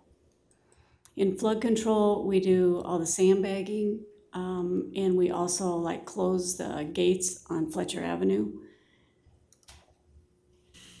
Street department, okay, funded by road use tax. The duties and responsibilities include snow and ice control, alley and shoulder maintenance, asphalt and concrete repairs, asphalt concrete utility cut repairs, pothole patching, street milling, ditch work, PD, police department emergency response, flood control, and now we do speed humps in-house. We don't contract that out anymore. Street department has 4 activities with 3 fund streams to support their operations. The local option tax fund has seal coat, crack seal activity. The road use tax is street maintenance activity and snow removal. And the stormwater fund pays for the street sweeping activity. For seal coat, it's funded by local option tax. There's 7.6 full-time equivalent man hours. The forecast for next year, for the fiscal year 19, is 15 street miles to be seal coated and 15 street miles to be crack sealed. If you would like that explained, what seal coating and crack seal is, I have Tony, the operations supervisor here, that will explain all that. We also assign personnel to snow and ice control, and they also do flood control operations. The local option tax activity, we are not asking for any increase for next year. Same way with road use tax, we're not asking for any activity or any extra funding, just to leave our expense lines the way they are. Snow removal expenses, we would like to increase line item 1384 for the projected increase in rental of graders. All other expense lines should be the same. Same street department chargebacks, we would like to leave that the same also. Street sweeping is funded by the Stormwater Fund. There's 3.5 full-time equivalent manning people there. They do 433 centerline miles of streets that are swept spring and summer and fall. We do have to be careful because we are under also stormwater regulations to keep the streets swept. We have assigned personnel there that's also in the snow and ice control routing. We assist as required in flood control operations. We sweep downtown every Sunday night. And last year, we removed 328 tons of material off of the streets. We'd like to keep the street sweeping expense as it is for this year. That's our street. I've been asked to go right into. Do you have any, do you have any questions? Any questions about the street portion? We'll do their budget when we come back. I mean, the budget impacts later. Mr. Mayor? Yes, sir. Sandy, I saw the increase there for the grader. Have we looked at, what's the cost of purchasing a new grader or a used grader or anything like that? We have asked where we're renting the graders from if they would be interested in giving us a price to purchase one of them. I haven't gotten that from them yet. Okay. They haven't given me that. A new grader, I look back, I think the last grader we purchased was, if I look back right, maybe 10 years ago. And they were around 220,000. So how many graders do we currently have? Right now, we have 4 of our own because one of them, the transmission just went out again. So that's why we had to rent an extra grader this year. Okay. And we... Just the employment question. I have that. Okay, for street, there are 37 employees and 33 live in Waterloo. Thank you. Mr. Mayor. Sandy, I know several years ago, we used to contract with a local contractor, and I think it was just to remove the snow downtown. Mm-hmm. Is there a way to determine how much of the overtime we pay city staff, because I think the employees come from departments all over the city, that if we were to carve out like downtown, for example, and just had our folks doing all the rest of the city, how that would compare? Because, you know, there are winters, I'm thinking we pay, I forget what we pay to rent those graders, but they just sit there and collect dust because we don't have, you know, the snow events that we do other times. The other side is this last snow event, I got several calls of complaints from downtown. I think the snow was like on a Thursday or Friday. We didn't remove snow downtown until Sunday. That weekend was the dart tournament that Sullivan Brothers was packed. I was downtown Saturday night. Commercial Street in front of the Russell Lamson was a 1-lane road because the snow was so far out in the curbs, people had to park out in one of the lanes of traffic. And so, I mean, is there a way of coming up with some kind of a equation on that, how that might compare? Because I know Cedar Valley, among others, would be interested in looking at something like that because they got people and equipment, you know, sitting there. Actually, we did research on that in the last 2 weeks. I had Tony call around and ask. I can let him answer that for you, but you might be surprised. Mr. Schmidt, I spoke with Willie over at Cedar Valley. Tony Polly, Operations Supervisor, Street Department. I talked with Willie, and he was involved in that the last time that was contracted out, and he really wasn't interested. Willie? He's a vice president over at Cedar Valley. Yeah. And the only number he gave me that he could help us with was a truck to haul snow from us or from downtown, and they were looking at $120 an hour with one truck. Yeah. So as far as your questions along the Russell Lamson building, I understand the concerns there as well. We cannot remove the snow with the cars parked there when we plow out. The cars are parked there, so we can't get the snow to the curb. Around the convention center, all the snow was removed for the weekend around the center itself. So we did what we could with that. But I mean, the rest of the downtown wasn't plowed. Well, it was plowed, but it wasn't cleaned up, correct? Sunday night. Yes, Sunday night, yes. And I understand. I mean, I'm not inferring that you were home watching TV. I understand that because of the snow event, you had other things to do first, and that's exactly my point. Yeah, okay. I can tell you, I think the last year that we did that was about when I started. And the contract was for $150,000 minimum, whether, I believe, whether we needed it or not. It was like a standby that they charged that Yeah. much to stand by. And we didn't have, it just, the math really didn't work at that time, and that was 17 years ago, so. And none of those contractors have a snow go, so they would have to borrow ours to remove the snow. What's a snow go? It's the great big snow blower basically that we put on the end loader. Arm on it. Right. And so let me ask you a question. So back to that question. So to do the streets, that was, you did that in 12 hours? Correct. The 7 inches of snow, we plowed the whole city out from start to finish in 12 hours. And then you also had someone on call just in case there was something that was missing. So what are just really quickly, what are some of the logistical things that happen with downtown? Because these are questions, and I may have received a call or two as well, but tell me logistically, like with downtown, what our challenges are. Park cars. Car removal, parked cars, especially. Tim's parking on 4th Street. Well, especially around the Russell Lansom building, we always have cars towed from there, and it is a concern. There's times when the owners of the building have called after we picked up downtown, and the cars will be moved, and we'll go back the next day and remove the snow. So do we offer free parking? We do in the parking ramps, yes. Yes, sir. It seems like one of the things I've seen over time, and I know when I was in college too, it was, a big snowstorm, there was a snow removal. You couldn't have your car parked in certain areas. And it seems like the city of Waterloo doesn't. There's a parking ban.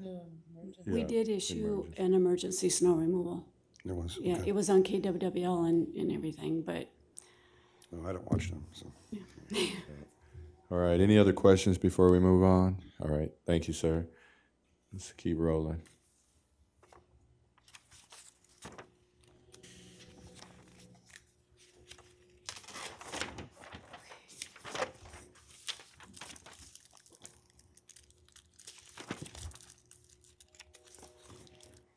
We are going to move to sanitation. Traffic? Traffic, right? Traffic is next on the agenda. Traffic is next? Okay, we can do that. Or we need yeah, it does. Or we can go to whatever. No, it's okay.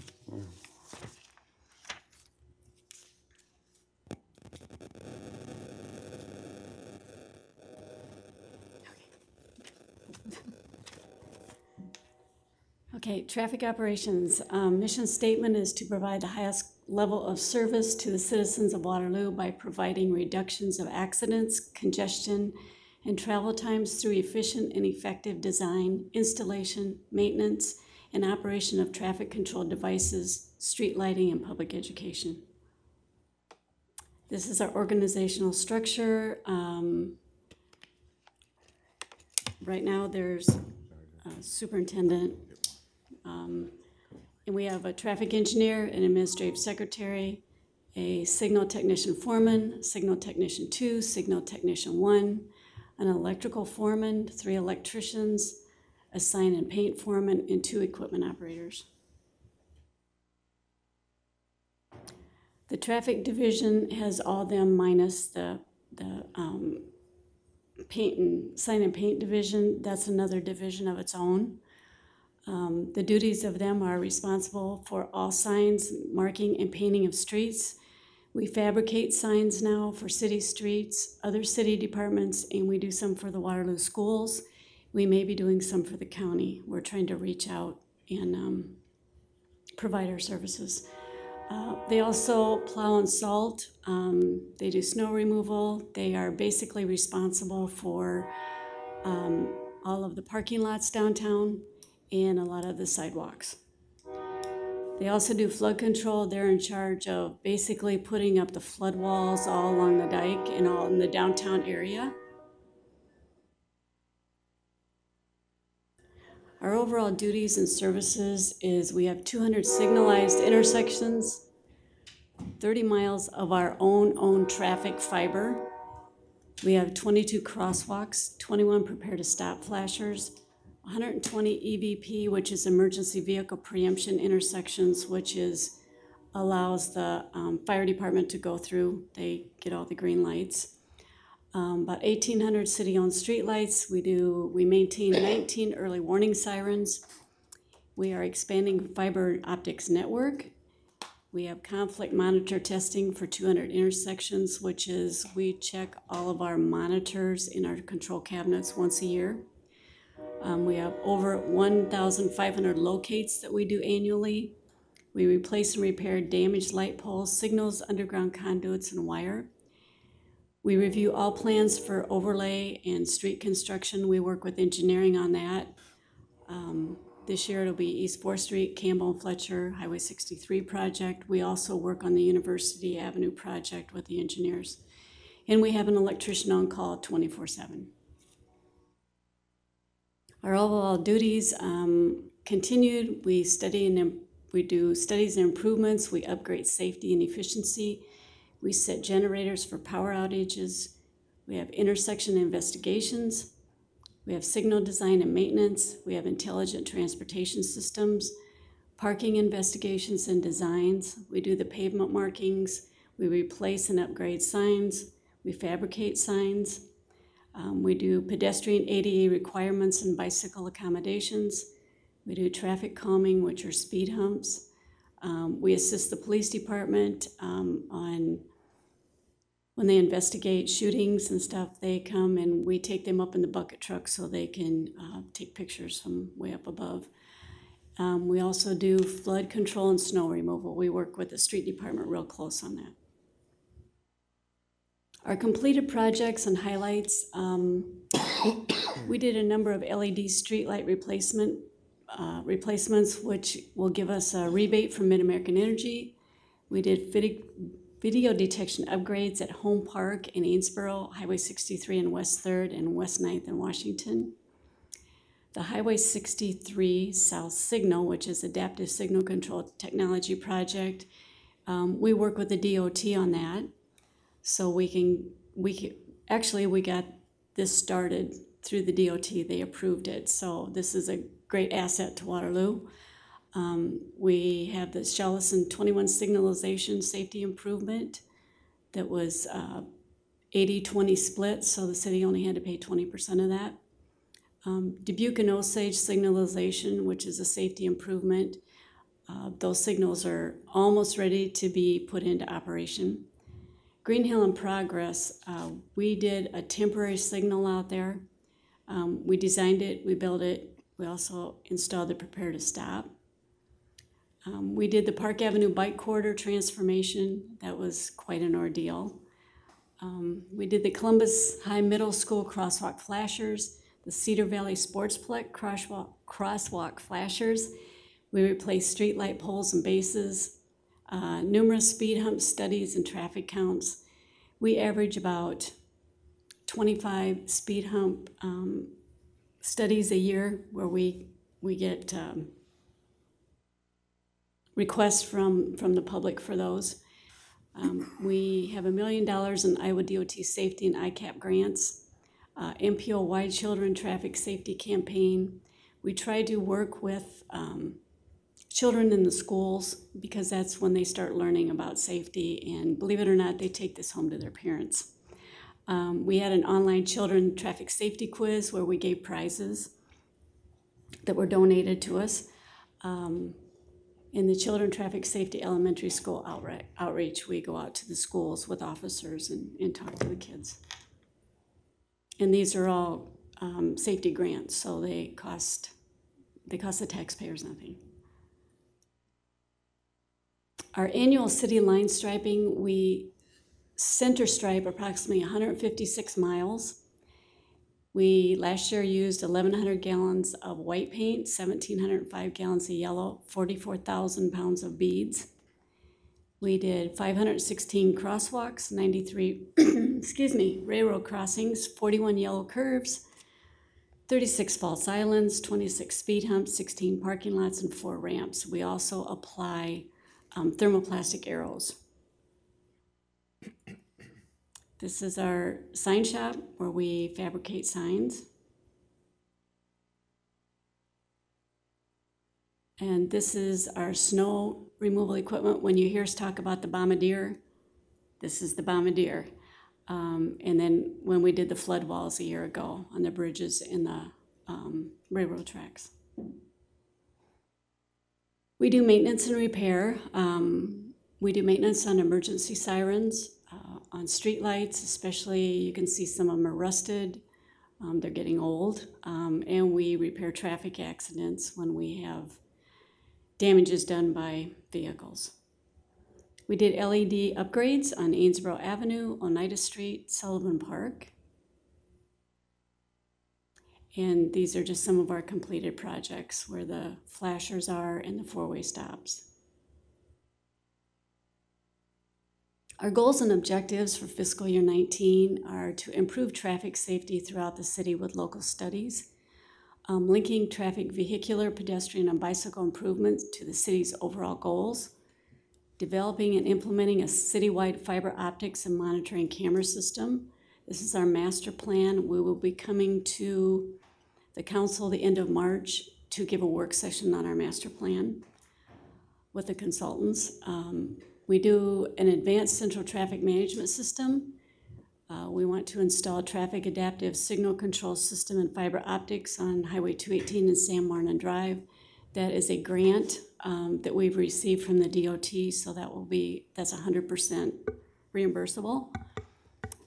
They will be installing fiber on US 218, San Martin, Kimball, and 4th Street. It's kind of a loop that we're doing with fiber. We plan on studying and design Green Hill Road and Progress Avenue to see what we can come up with on permanent signals. This year it'll be the design. We will not be installing it this year. Of course, the widen of Ainsborough from Blackhawk to Downing. Downtown signal retiming, that's a project going on right now. And we're hoping to complete the annual painting project. That's sometimes not easy to do because it's weather related. The installation of early warning siren on West 4th Street, that should be done before spring. April, May, we're hoping that gets in, it's ordered. 5th and 6th Street safety and monitoring cameras. We're going out for bid on that right now. This will include about 40 monitoring cameras in the downtown area. We have a $420,000 safety grant for Ridgeway Avenue. Numerous speed hump studies and recommendations. We're again working on the Children Traffic Safety Awareness Campaign. We are hoping to replace and upgrade some of our light poles. We are installing cost-efficient LEDs. We need to upgrade our stop signs, so that's one of our goals for this year. And hoping to replace one more early warning siren. Hoping to apply for $1 million in grants and have more safety training for our employees. We are funded by the road use tax. Our revenue, I'm projected to increase at about $6,000 this year. Our expenses, hoping to hold them as fiscal year 18. We also have a street lighting budget for our street lighting utility costs. This is for the city-owned streetlights and also all the Mid-American Energy streetlights in the city. Everybody's switching over to LEDs, but that savings will not be showing until next fiscal year. Additional streetlights are being installed at all times because of the new developments going on. We also have a budget for our traffic signal utility costs. Osage and Dubuque will be added to that, along with adding various signal heads in improvement situations for safety.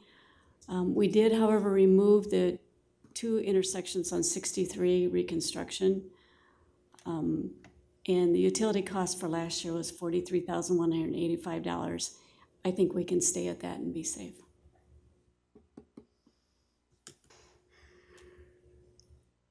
That's it for traffic.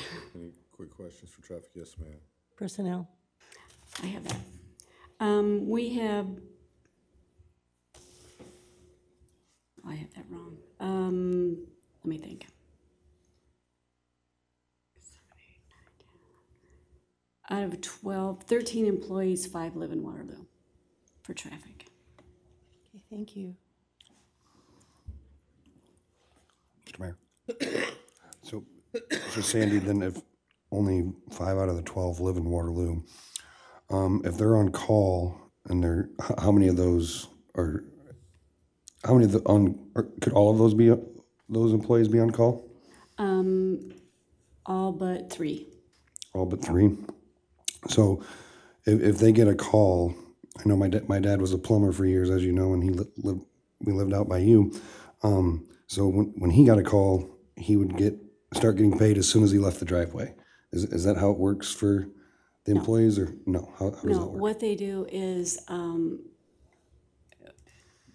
they don't take vehicles home anymore. I mean, they never did if they lived outside the city anyway. But they come in, they clock in.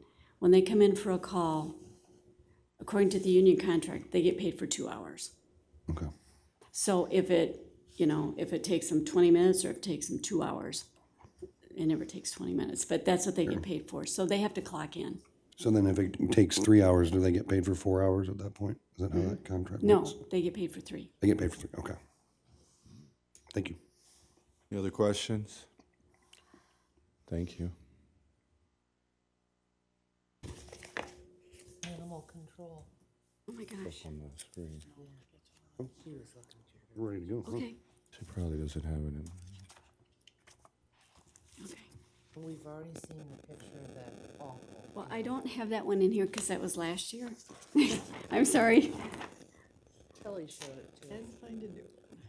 And we didn't have any calls on that one this year, so we're kind of glad.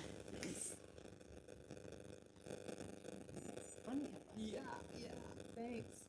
Okay, this is our mission statement: to provide quality service to the citizens through education, enforcement, and leadership, promote responsible pet ownership, including vaccinations, spaying, and neutering. This again is our organizational structure. They're under the same superintendent as traffic operations. There are 2 full-time officers and 3 part-time. As of right now, we have 2. We're taking applications for another one because we had one leave. We're on duty 24 hours a day, 7 days a week for Waterloo, Cedar Falls, and UNI. Our duties and services are enforce city animal control ordinance and policies, barking dog complaints, unsanitary condition complaints, too many animals per household, dog and cats at large, pickup of confined domestic animals, set traps for cats, dogs, and sick and injured wildlife, pickup of all dead animals except owners' animals. We do pick up owners' animals, but we charge for that. We check on neglected, abused, or abandoned animals, and we also police the dog park. We also take care of potentially dangerous dog calls, aggressive domestic animal calls, sick or injured domestic animals, pickup of only injured sick wildlife, investigate all bite cases within the city limits of Waterloo and Cedar Falls, also UNI now, sell pet licenses and continue microchipping dogs and cats, and we educate the public on being a responsible pet owner by licensing, vaccinating, and spay and neutering. Every year we seize dogs and cats due to neglect or abandonment. In 2017, we took several animals out of bad situations. Here's a neglect case. Another one. This is Elsa, the dog that was on KWWL a couple weeks ago that we pulled out of the crate because she couldn't move. These are abandoned animals that we get. It's just people tie them and leave them.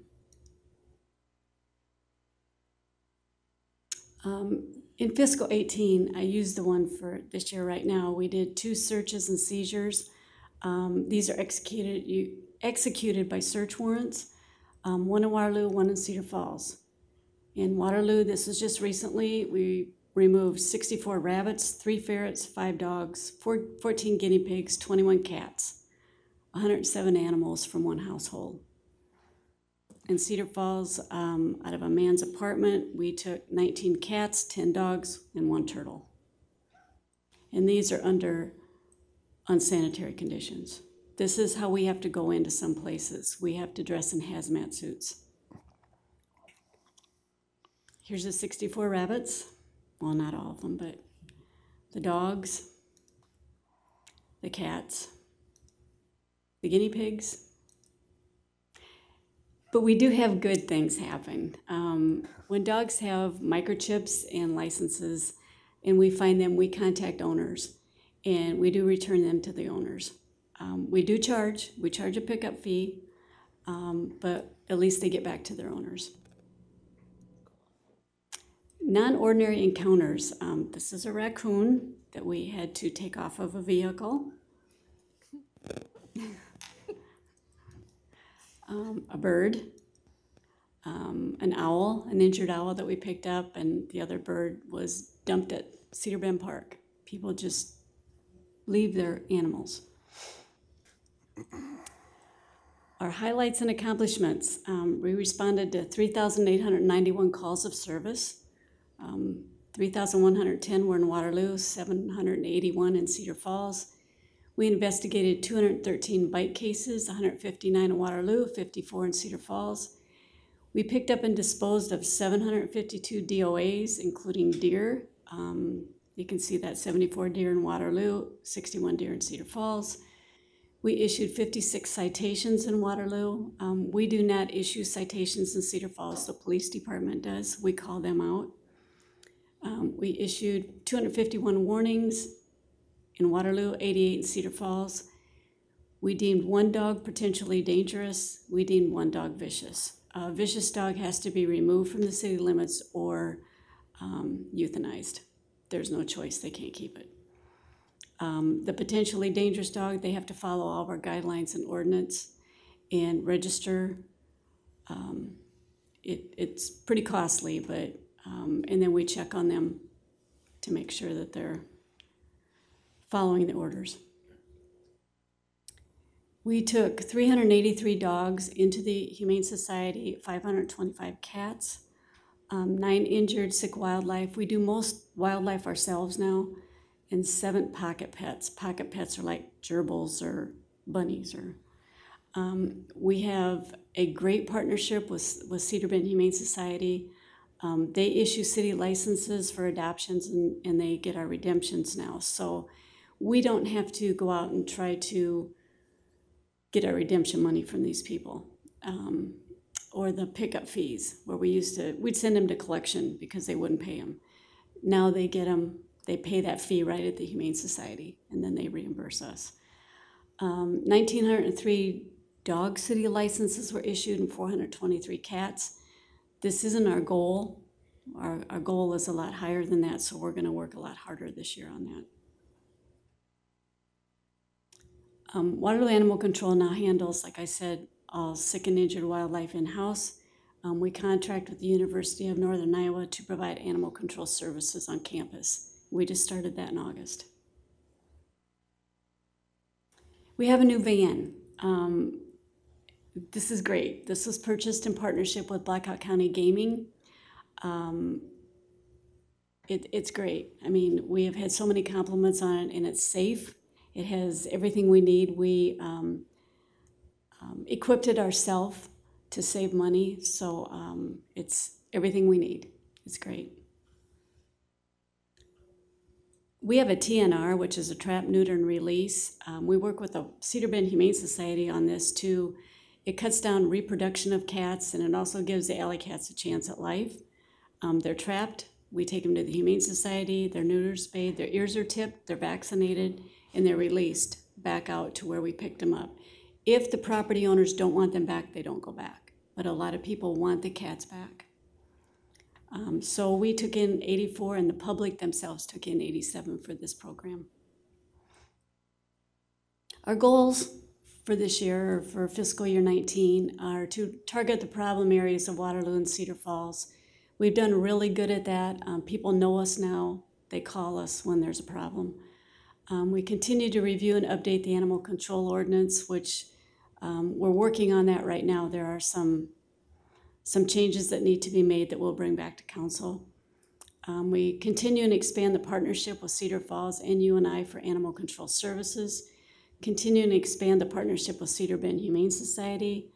Increase revenue with licensing, microchipping, and redemptions.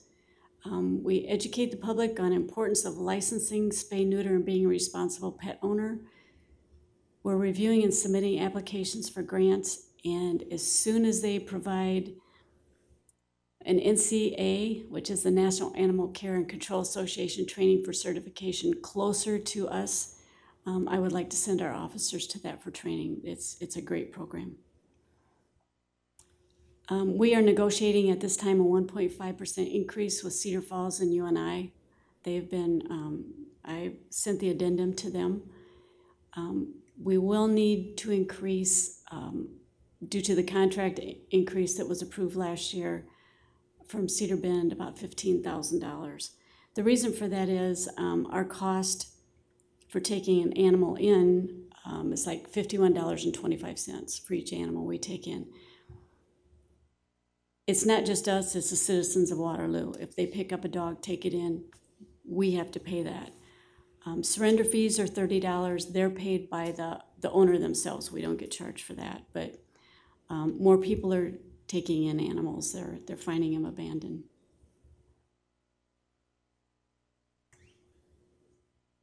Thank you. That's all I have. Yes, ma'am. Same question. Okay, right now we have 4 officers, and 3 of them live in Waterloo. Thank you. Mr. Mayor? Yes, sir. Sandy, if we stopped providing animal control services to Cedar Falls and UNI, who would they use? They would probably try to go back to the Humane Society, or they would use their police department, because the Humane Society is not in, the only thing they do is Black Hawk County, and that's an on-call, which they're not called out much at all. They don't have the equipment and everything they need anymore because they don't do animal control. So it seems like we're really the only ones that can provide the appropriate service to them. We are at this time. So I guess to me, I would think we would maybe raise that more than 1.5. Well, we raised it last July, 2.5%, that covered our increases. We're watching it real close, and right now it's almost a wash. Michelle can help me with this. That the revenue that we get from Cedar Falls basically covers the Humane Society bill every month. They're very close. And Cedar Falls, like you saw, we don't get the number of calls that we do in Waterloo. Any other questions? Thank you. Okay, sanitation. I finally get to say. I know. Okay, sanitation. Okay, sanitation is part of Public Works. This is the organizational chart where we have a Public Works Director, sanitation supervisor. Central Garage is also under N Street. They have route drivers and they have waste techs. And altogether there are, I think, 13 people. Yes, 13. Same mission statement for sanitation as this is the Public Works one.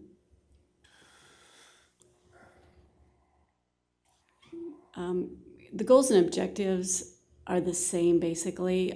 We continue to respond to citizen calls for service as quickly as possible, update administrative policies and establish fine structure for noncompliance, and improve safety-related training to reduce potential employee injuries. We receive sometimes 1,000 calls a week in sanitation. It just depends on the time of year, and I think if it's a full moon, I mean, it's unbelievable sometimes. It's just these poor people, the poor girls in the office, it's unbelievable. Sanitation is funded by user fees. So there's no general fund or anything in sanitation. We have one operations supervisor, one administrative secretary, and 11 solid waste technicians. The duties and responsibilities, curbside garbage collection to over 35,000 residents, curbside recycle and yard waste collection to over 10,000 residents, curbside annual Christmas tree collection. We coordinate satellite recycle locations and monitor them, maintain yard waste site for residential drop-off, provide and coordinate neighborhood association cleanups, provide and coordinate annual citywide cleanup. We perform both court-ordered and administrative code enforcement cleanups at nuisance properties. We provide cleanup of reported illegal dumping, and we provide manpower assistance for the Blackhawk County Waste Management Commission-sponsored Household Hazardous Waste and Electronics Drop-Off event.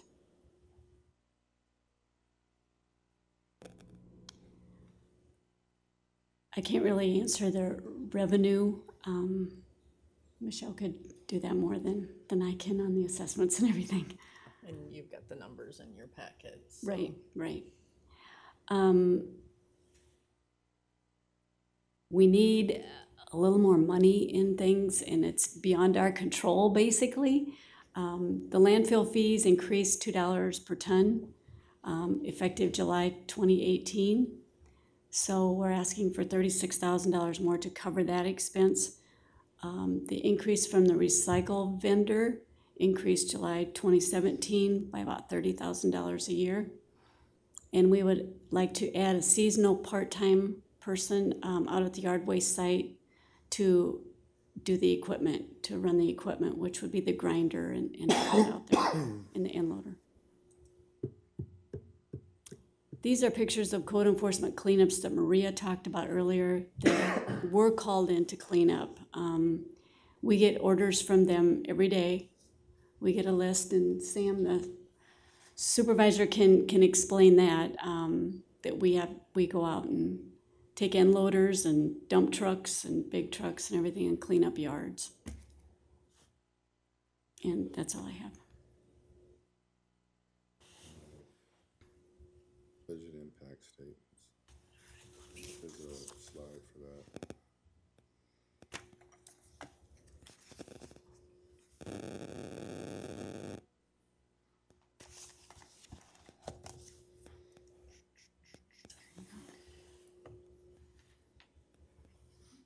Okay, I can't see these dogs. Okay, in the street department, the maintenance and snow removal, we would have to reduce our salt purchases, which would probably eliminate most of our pre-treating of streets with salt brine. Downtown snow pickup would only be done after 6 inches of snowfall. We'd have to reduce one grader rental for snow removal and eliminate grinding and asphalt patching on the following streets, which would be Fletcher, which is programmed for fiscal year 19, Fletcher from Sargent Road to University Avenue, and Hoff Road from West 4th Street to Shawless Road, and also Crossroads Boulevard. We would not update any of our construction signs or work ahead signs. If we did a 5%, this is a big chunk of our budget. We would come to the council to change the snow policy from plowing priorities from 2 inches to 3 inches and residential from 3 inches to 4 inches.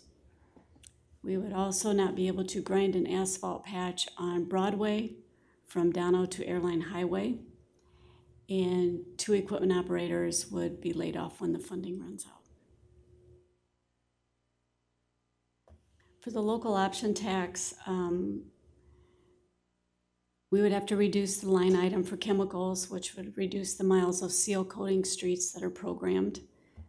We would eliminate reclaiming Ainsborough Avenue from Shawless Road to Orange, which could result in the possible closure of that road in that area. It's bad now. And 1 equipment operator from this funding would be laid off in April. So they'd be off April, May, and June.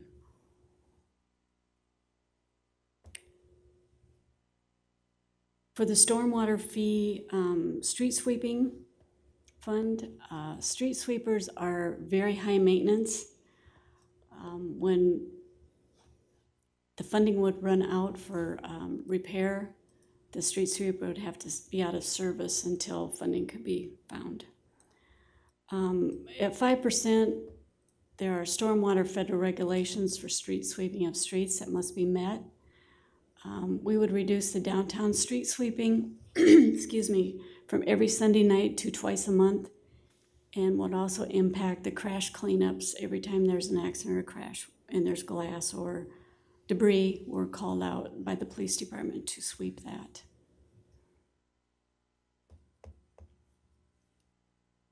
In traffic operations, this would greatly reduce the repairing and replacing of defective underground wiring.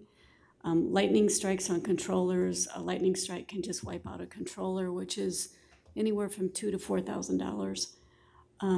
Damaged signal and streetlights and replacing streetlights would be affected. Results of this could be outage of streetlights for an extended amount of time, along with flashing of traffic signals. This could also affect the maintenance on early warning sirens. At 5%, we would have to cut back on painting, which we would only do center lines. We'll be painting throughout the city this fiscal year. The stop bars, crosswalks, bike paths, railroad crossings, parking spaces would be every other year.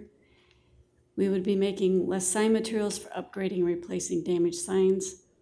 And machinery and equipment will be out of service when funding for repairs has been exhausted, which will affect snow removal because one of our, the bombardier is old and it needs repairs quite a bit. We would need to lay off one electrician for approximately 6 months. Street lighting,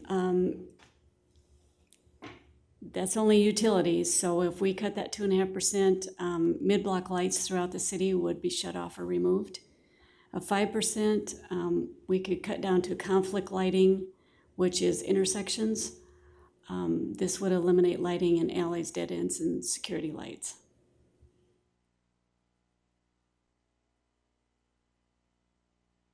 For the traffic signals, this would eliminate the installation of any additional signals for traffic safety purposes. And when funding is exhausted, signals will be put on flash or turned off. If they're turned off, they have to be bagged legally and four-way stops will be put up. The sanitation fees, this was a tough one because we would have to eliminate the following services: the citywide cleanup, the satellite recycling site locations, neighborhood cleanups, change of yard waste site hours to Friday, Saturday, and Sunday, 8 a.m. to 8 p.m. If we went beyond that, it would include all the above, plus eliminate going back on route for missed garbage calls. Right now, we are researching cameras for the garbage trucks, so that as we go by, it would take a video of everything we go by. And so when people call and say, you missed my garbage can, we can show them that, no, it's sitting up by your house. Right now, we go back, and it's every day. I mean, every day we go back for missed garbage or missed yard waste or missed recycling. And then we would have to limit the code enforcement cleanups because we wouldn't have the funding to do that. Animal control, we're a smaller department, but this would limit our replacement of equipment that's needed. I'm talking control rods, leashes, bite gloves, hazardous material gear, traps, crates, all the things we need to transport and take care of animals. If we went 5%, we would probably have to eliminate a night call service, which would, in effect, have an effect on our contracts with Cedar Falls and UNI. That's all I have. And a quick question. So some of the administrative cleanups that Sam does, we charge them based upon what we have to pick up. For instance, if we have to pick up some tires, or we have to do some bushes or clean up a couch, do we charge based upon the item, or it's just one flat fee? The billing is done by code enforcement, Okay. so we don't bill for that. We are discussing with them, you know, also if we should take over that part. But that's in discussions right now. Okay. Yes, ma'am. I forgot to ask you about sanitation. You said there are 13 employees. How many are in Waterloo? 12. That's good. Any other questions? All right, thank you, Sandy. I do have some information on, that I'd like to pass out to you on, just some information from like, I believe it's Iowa City, Cedar Falls, and Dubuque on their total miles, their street department, sanitation, how many trucks they have, how many people they have, what they get paid, just to kind of compare us with them. Comparative data, okay. And then also, the solid waste collection rate for other cities were really low. All right. So I'll give that to you. Yeah. We have Mr. Casperi left, and I'm sure he's cut his slides down from about 45 last year to about. Good job. At least. Look, Mr. Jacobs is going to take a bathroom break. So, There's still 25. yeah, that started out, Ms. Klein, it started out at like 45 or so, and he worked really hard to get it down to 25. So we have. He's got a lot of pictures. For the record. Pat just bypassed you. I know. Okay, hold on.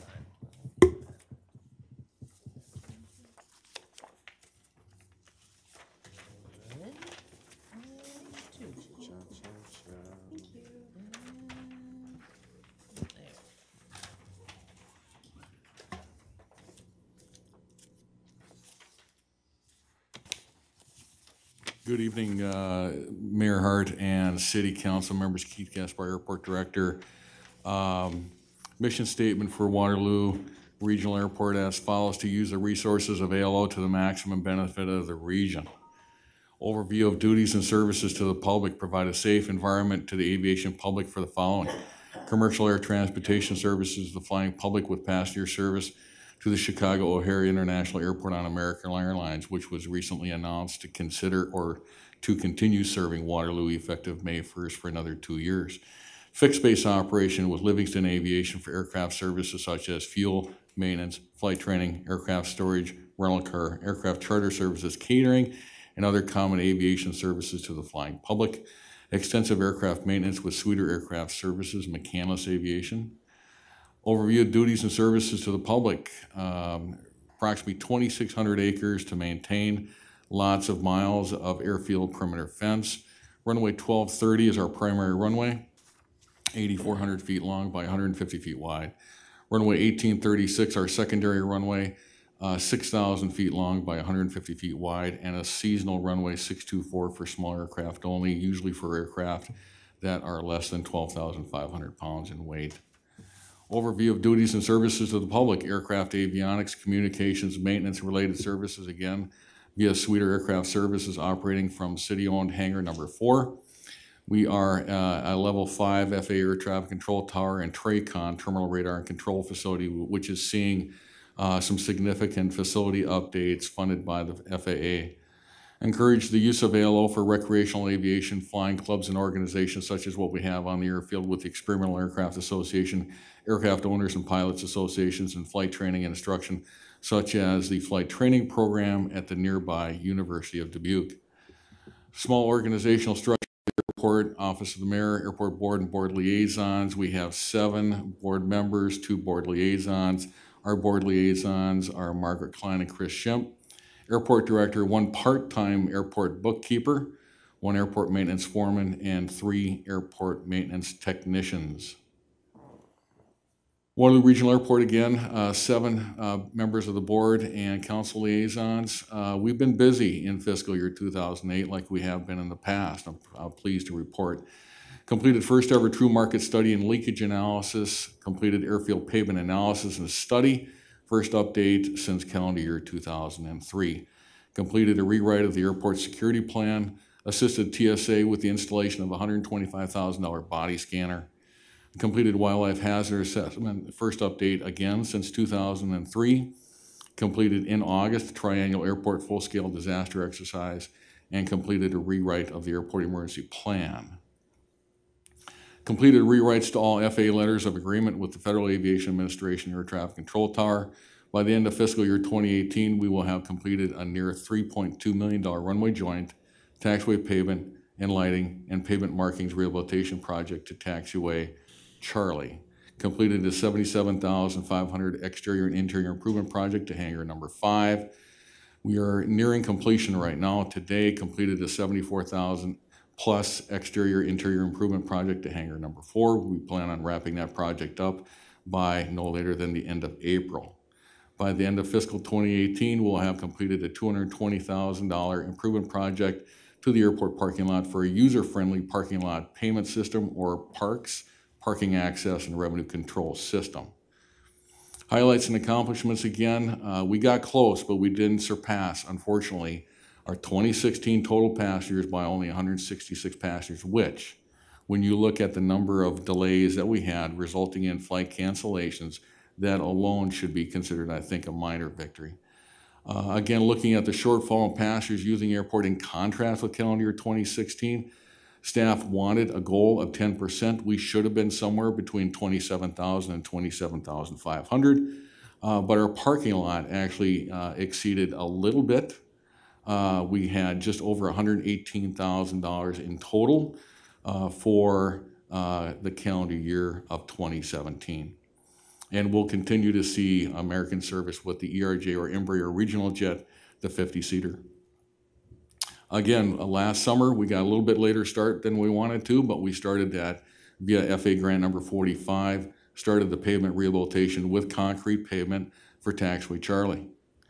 Again, here we go with number 4, hangar number 4 in the $74,000 or so plus exterior and interior improvement project, replacing all interior hangar bay lights with LEDs and exterior windows. The first time that this, I'll say, 1962 era building has had these kinds of improvements. Again, working with Tim Newton, general manager and owner of Livingston Aviation, we did some significant work in, again, replacing the old 1970s era hangar bay lighting fixtures with LED, more utility efficient, giving them hopefully a little bit benefit of seeing some electrical utility savings for both the interior and the exterior. Lights look fantastic.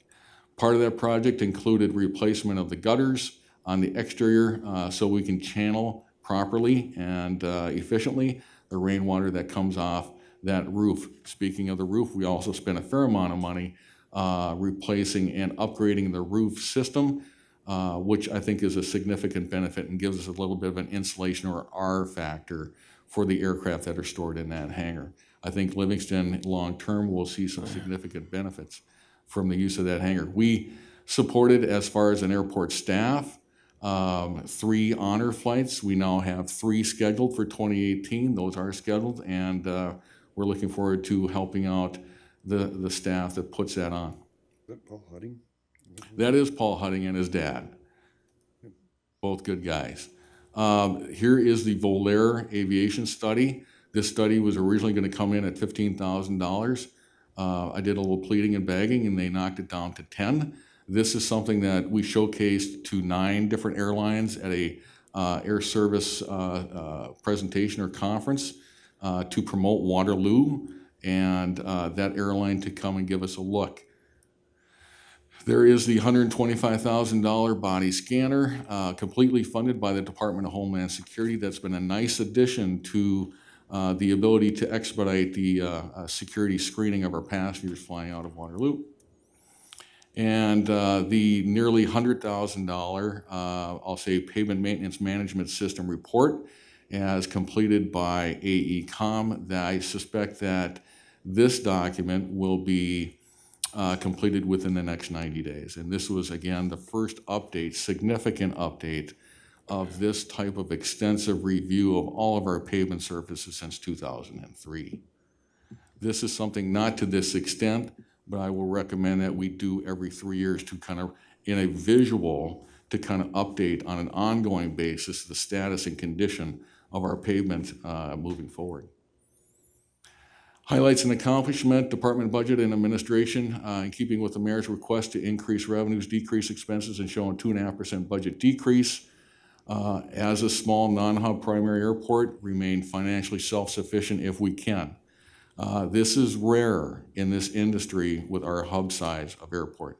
The airport is like every city department, very prudent, and I can't understate that, very prudent with the taxpayer funds that this department receives.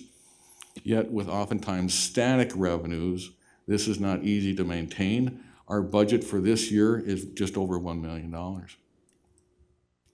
Air service marketing, we've been very successful. We receive on an annual basis $28,000 by the state Office of Aviation. We as a city, as a sponsor, match that with $7,000. However, Michelle has been very kind in allowing us to exceed that $7,000 so we can expand the marketing reach, which I think we've been pretty successful with over the last year or so. It's kind of like a car lot. You're not going to sell any cars if you don't market your dealership. And so if we're not marketing our brand as an airport and as an airline partner, then passengers are going to fly from other airports. Over the last 48-month period, 2017 through 2017, the airport's marketing initiatives have resulted in an increase in passengers using the airport of 10.30% on average. However, I might add that since American started service here in April of 2012, their ridership has grown by over 40%, which is a nice double-digit number. Airport staff has developed excellent relationships with local media and officials such as the following: KWWL, NBC affiliate, website, e-online banners, commercials, so many impressions per month. The Courier has been a great partner with us. Roy Biondi and his staff, Sticky Notes, Greater Cedar Valley Business Monthly, Amplified Digital has been a great partner as a subtenant or subdivision of the Courier.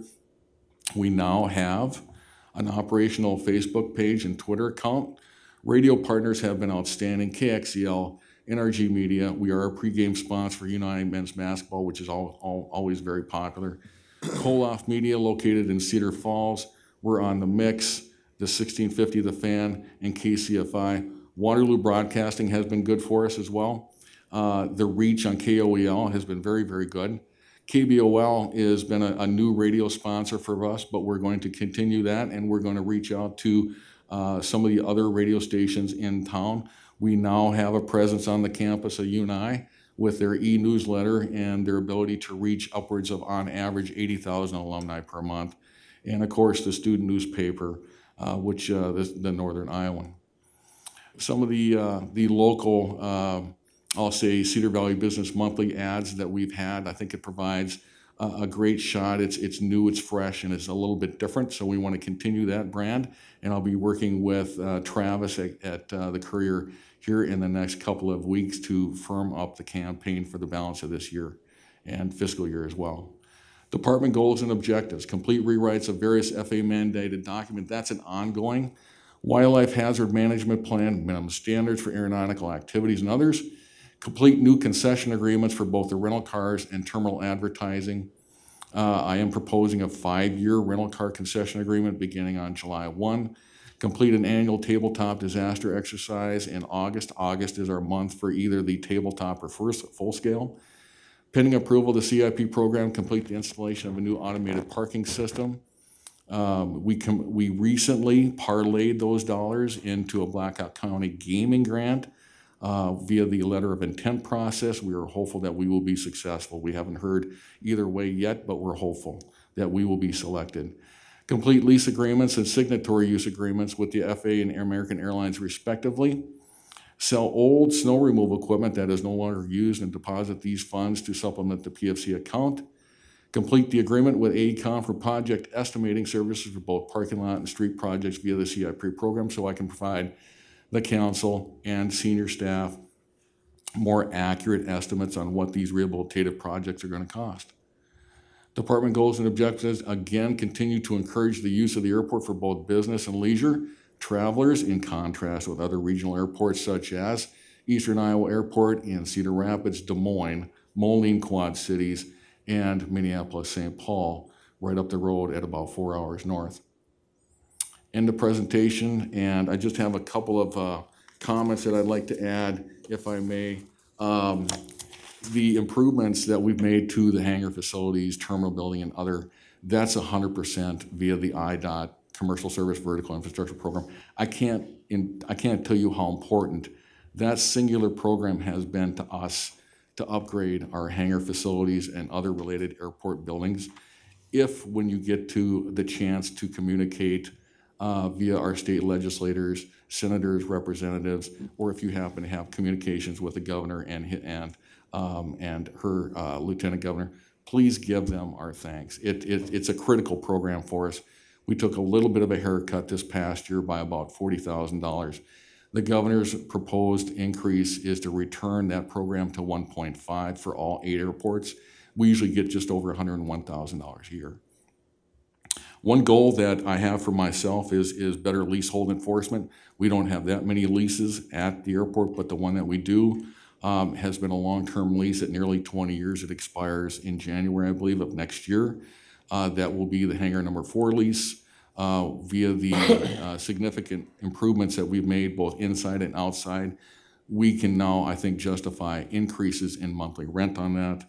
And kind of like Eric in engineering, we also, as a recipient of federal funds, oftentimes we have the same requirements that he does with regard to National Pollution Discharge Elimination System, or NPDES. And then, of course, the annual required safety training and firefighting training for our airport maintenance staff. That's an FAA requirement to maintain our safety and certification for the airport itself. We do have a badger problem, though. We do have a badger problem. We're continuing to fight that problem, and we'll work through that. DNR has been somewhat helpful on that, but we are trapping, so that has been helpful. To answer Ms. Klein's thoughts, we've got a small staff, of course. Myself, I live in Waterloo, but I have to. Sheila, our bookkeeper. You want to? No, and that's fine, because I'm a resident of Waterloo. I'm a department head for the city of Waterloo, and I have no problem living in Waterloo. And so Sheila, she lives in Cedar Falls, so does Rusty. Troy, Randy live in Waterloo, and Chris lives in Cedar Falls. So of the 6 of us, 2 in Cedar Falls and the balance in Waterloo. Yes, ma'am. A 20-year lease. Mm-hmm. Were there built-in increases in those 20 years? The first 10-year term that started in '99, there were apparently 2, I'll say, review periods that were not reviewed. So what happened is that the second 10-year term automatically rolled over. That in lie, there were supposed to be 2 more 10-year review periods of the monthly tenant rent, and that didn't happen either. So that's now going to happen effective with if they want to stay. 20 years of no increases. About that, yes. Okay. Mr. Mayor. Yes, sir. Thank you. We do. Yep. Keith, when I was a liaison last year or 2 years ago, I talked about forming a committee to go around and talk to our 10 top employers and see what we could do to generate more activity out of them. Was that ever done? It was not, Steve, and I apologize. I've wanted to do that myself. It's just time commitments are such that it makes it very, very difficult for me to get to all those senior.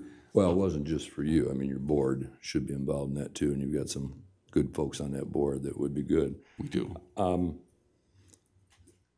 Has there been any conversation, we call that the Waterloo Regional Airport, but it's really the Waterloo Airport because the rest of the region, far as I know, doesn't really participate from a financial standpoint. Dial the clock back, I don't know, 12, 15 years ago before I got on council, there was a conversation I thought was very close to consummation of Cedar Falls and some of the other communities financially participating in the operation out there. Has there been any discussion about that? I've heard those same comments, Steve or Councilman Schmidt, and I think at this time period where every municipality is, under strict fiscal constraints, I think it would be difficult for us to get into that kind of I won't call it an airport authority, which would require state approval, but I think it would be difficult to get neighboring communities or local units of government to come on board and help fund the operation of the airport.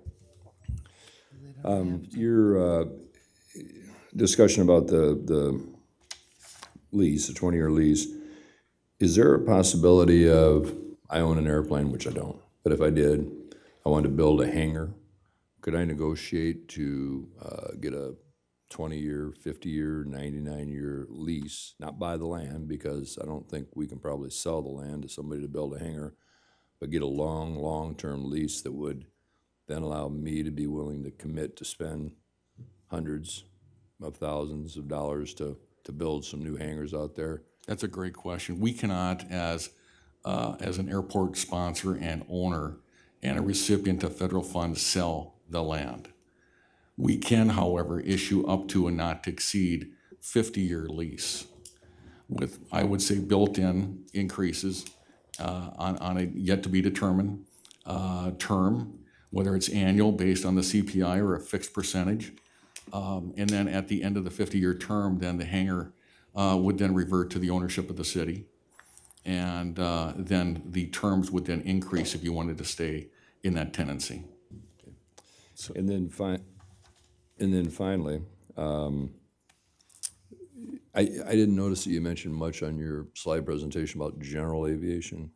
Can you give me a sense of what percentage of, and I'm not sure activity is the right term, but what percentage of activity at the airport is general aviation versus passenger? I will share with you that it's I would say comfortably 80% general aviation as far as air traffic operations. With 13 round trips per week, you can do the math. But in the last FAA inspection cycle, our air traffic operations decreased by 1,131. So does that mean that we're not seeing as many general aviation operations? Possibly, because we can pretty much fix the number of scheduled air taxi or commercial flights.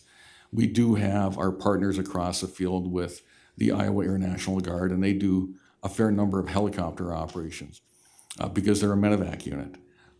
Good partner to have on the other side of the field. But honestly, at the end of the day, folks, general aviation, I'm sorry to say, doesn't pay a lot of the bills. If we lost commercial air service today, you look at the impact of what that would do, just base revenue.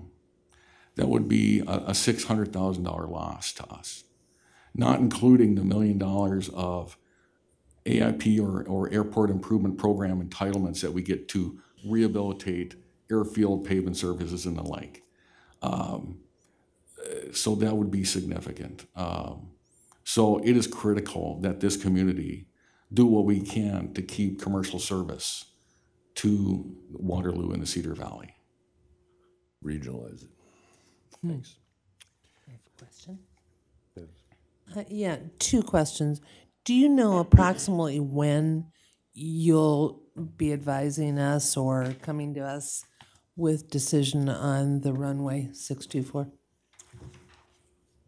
Well, as you know, Monday, this council took action and allowed staff to task AECOM with providing the board and city leadership additional options to rehabilitate that runway at a shorter length and width. Current length, again, is 5,400 feet.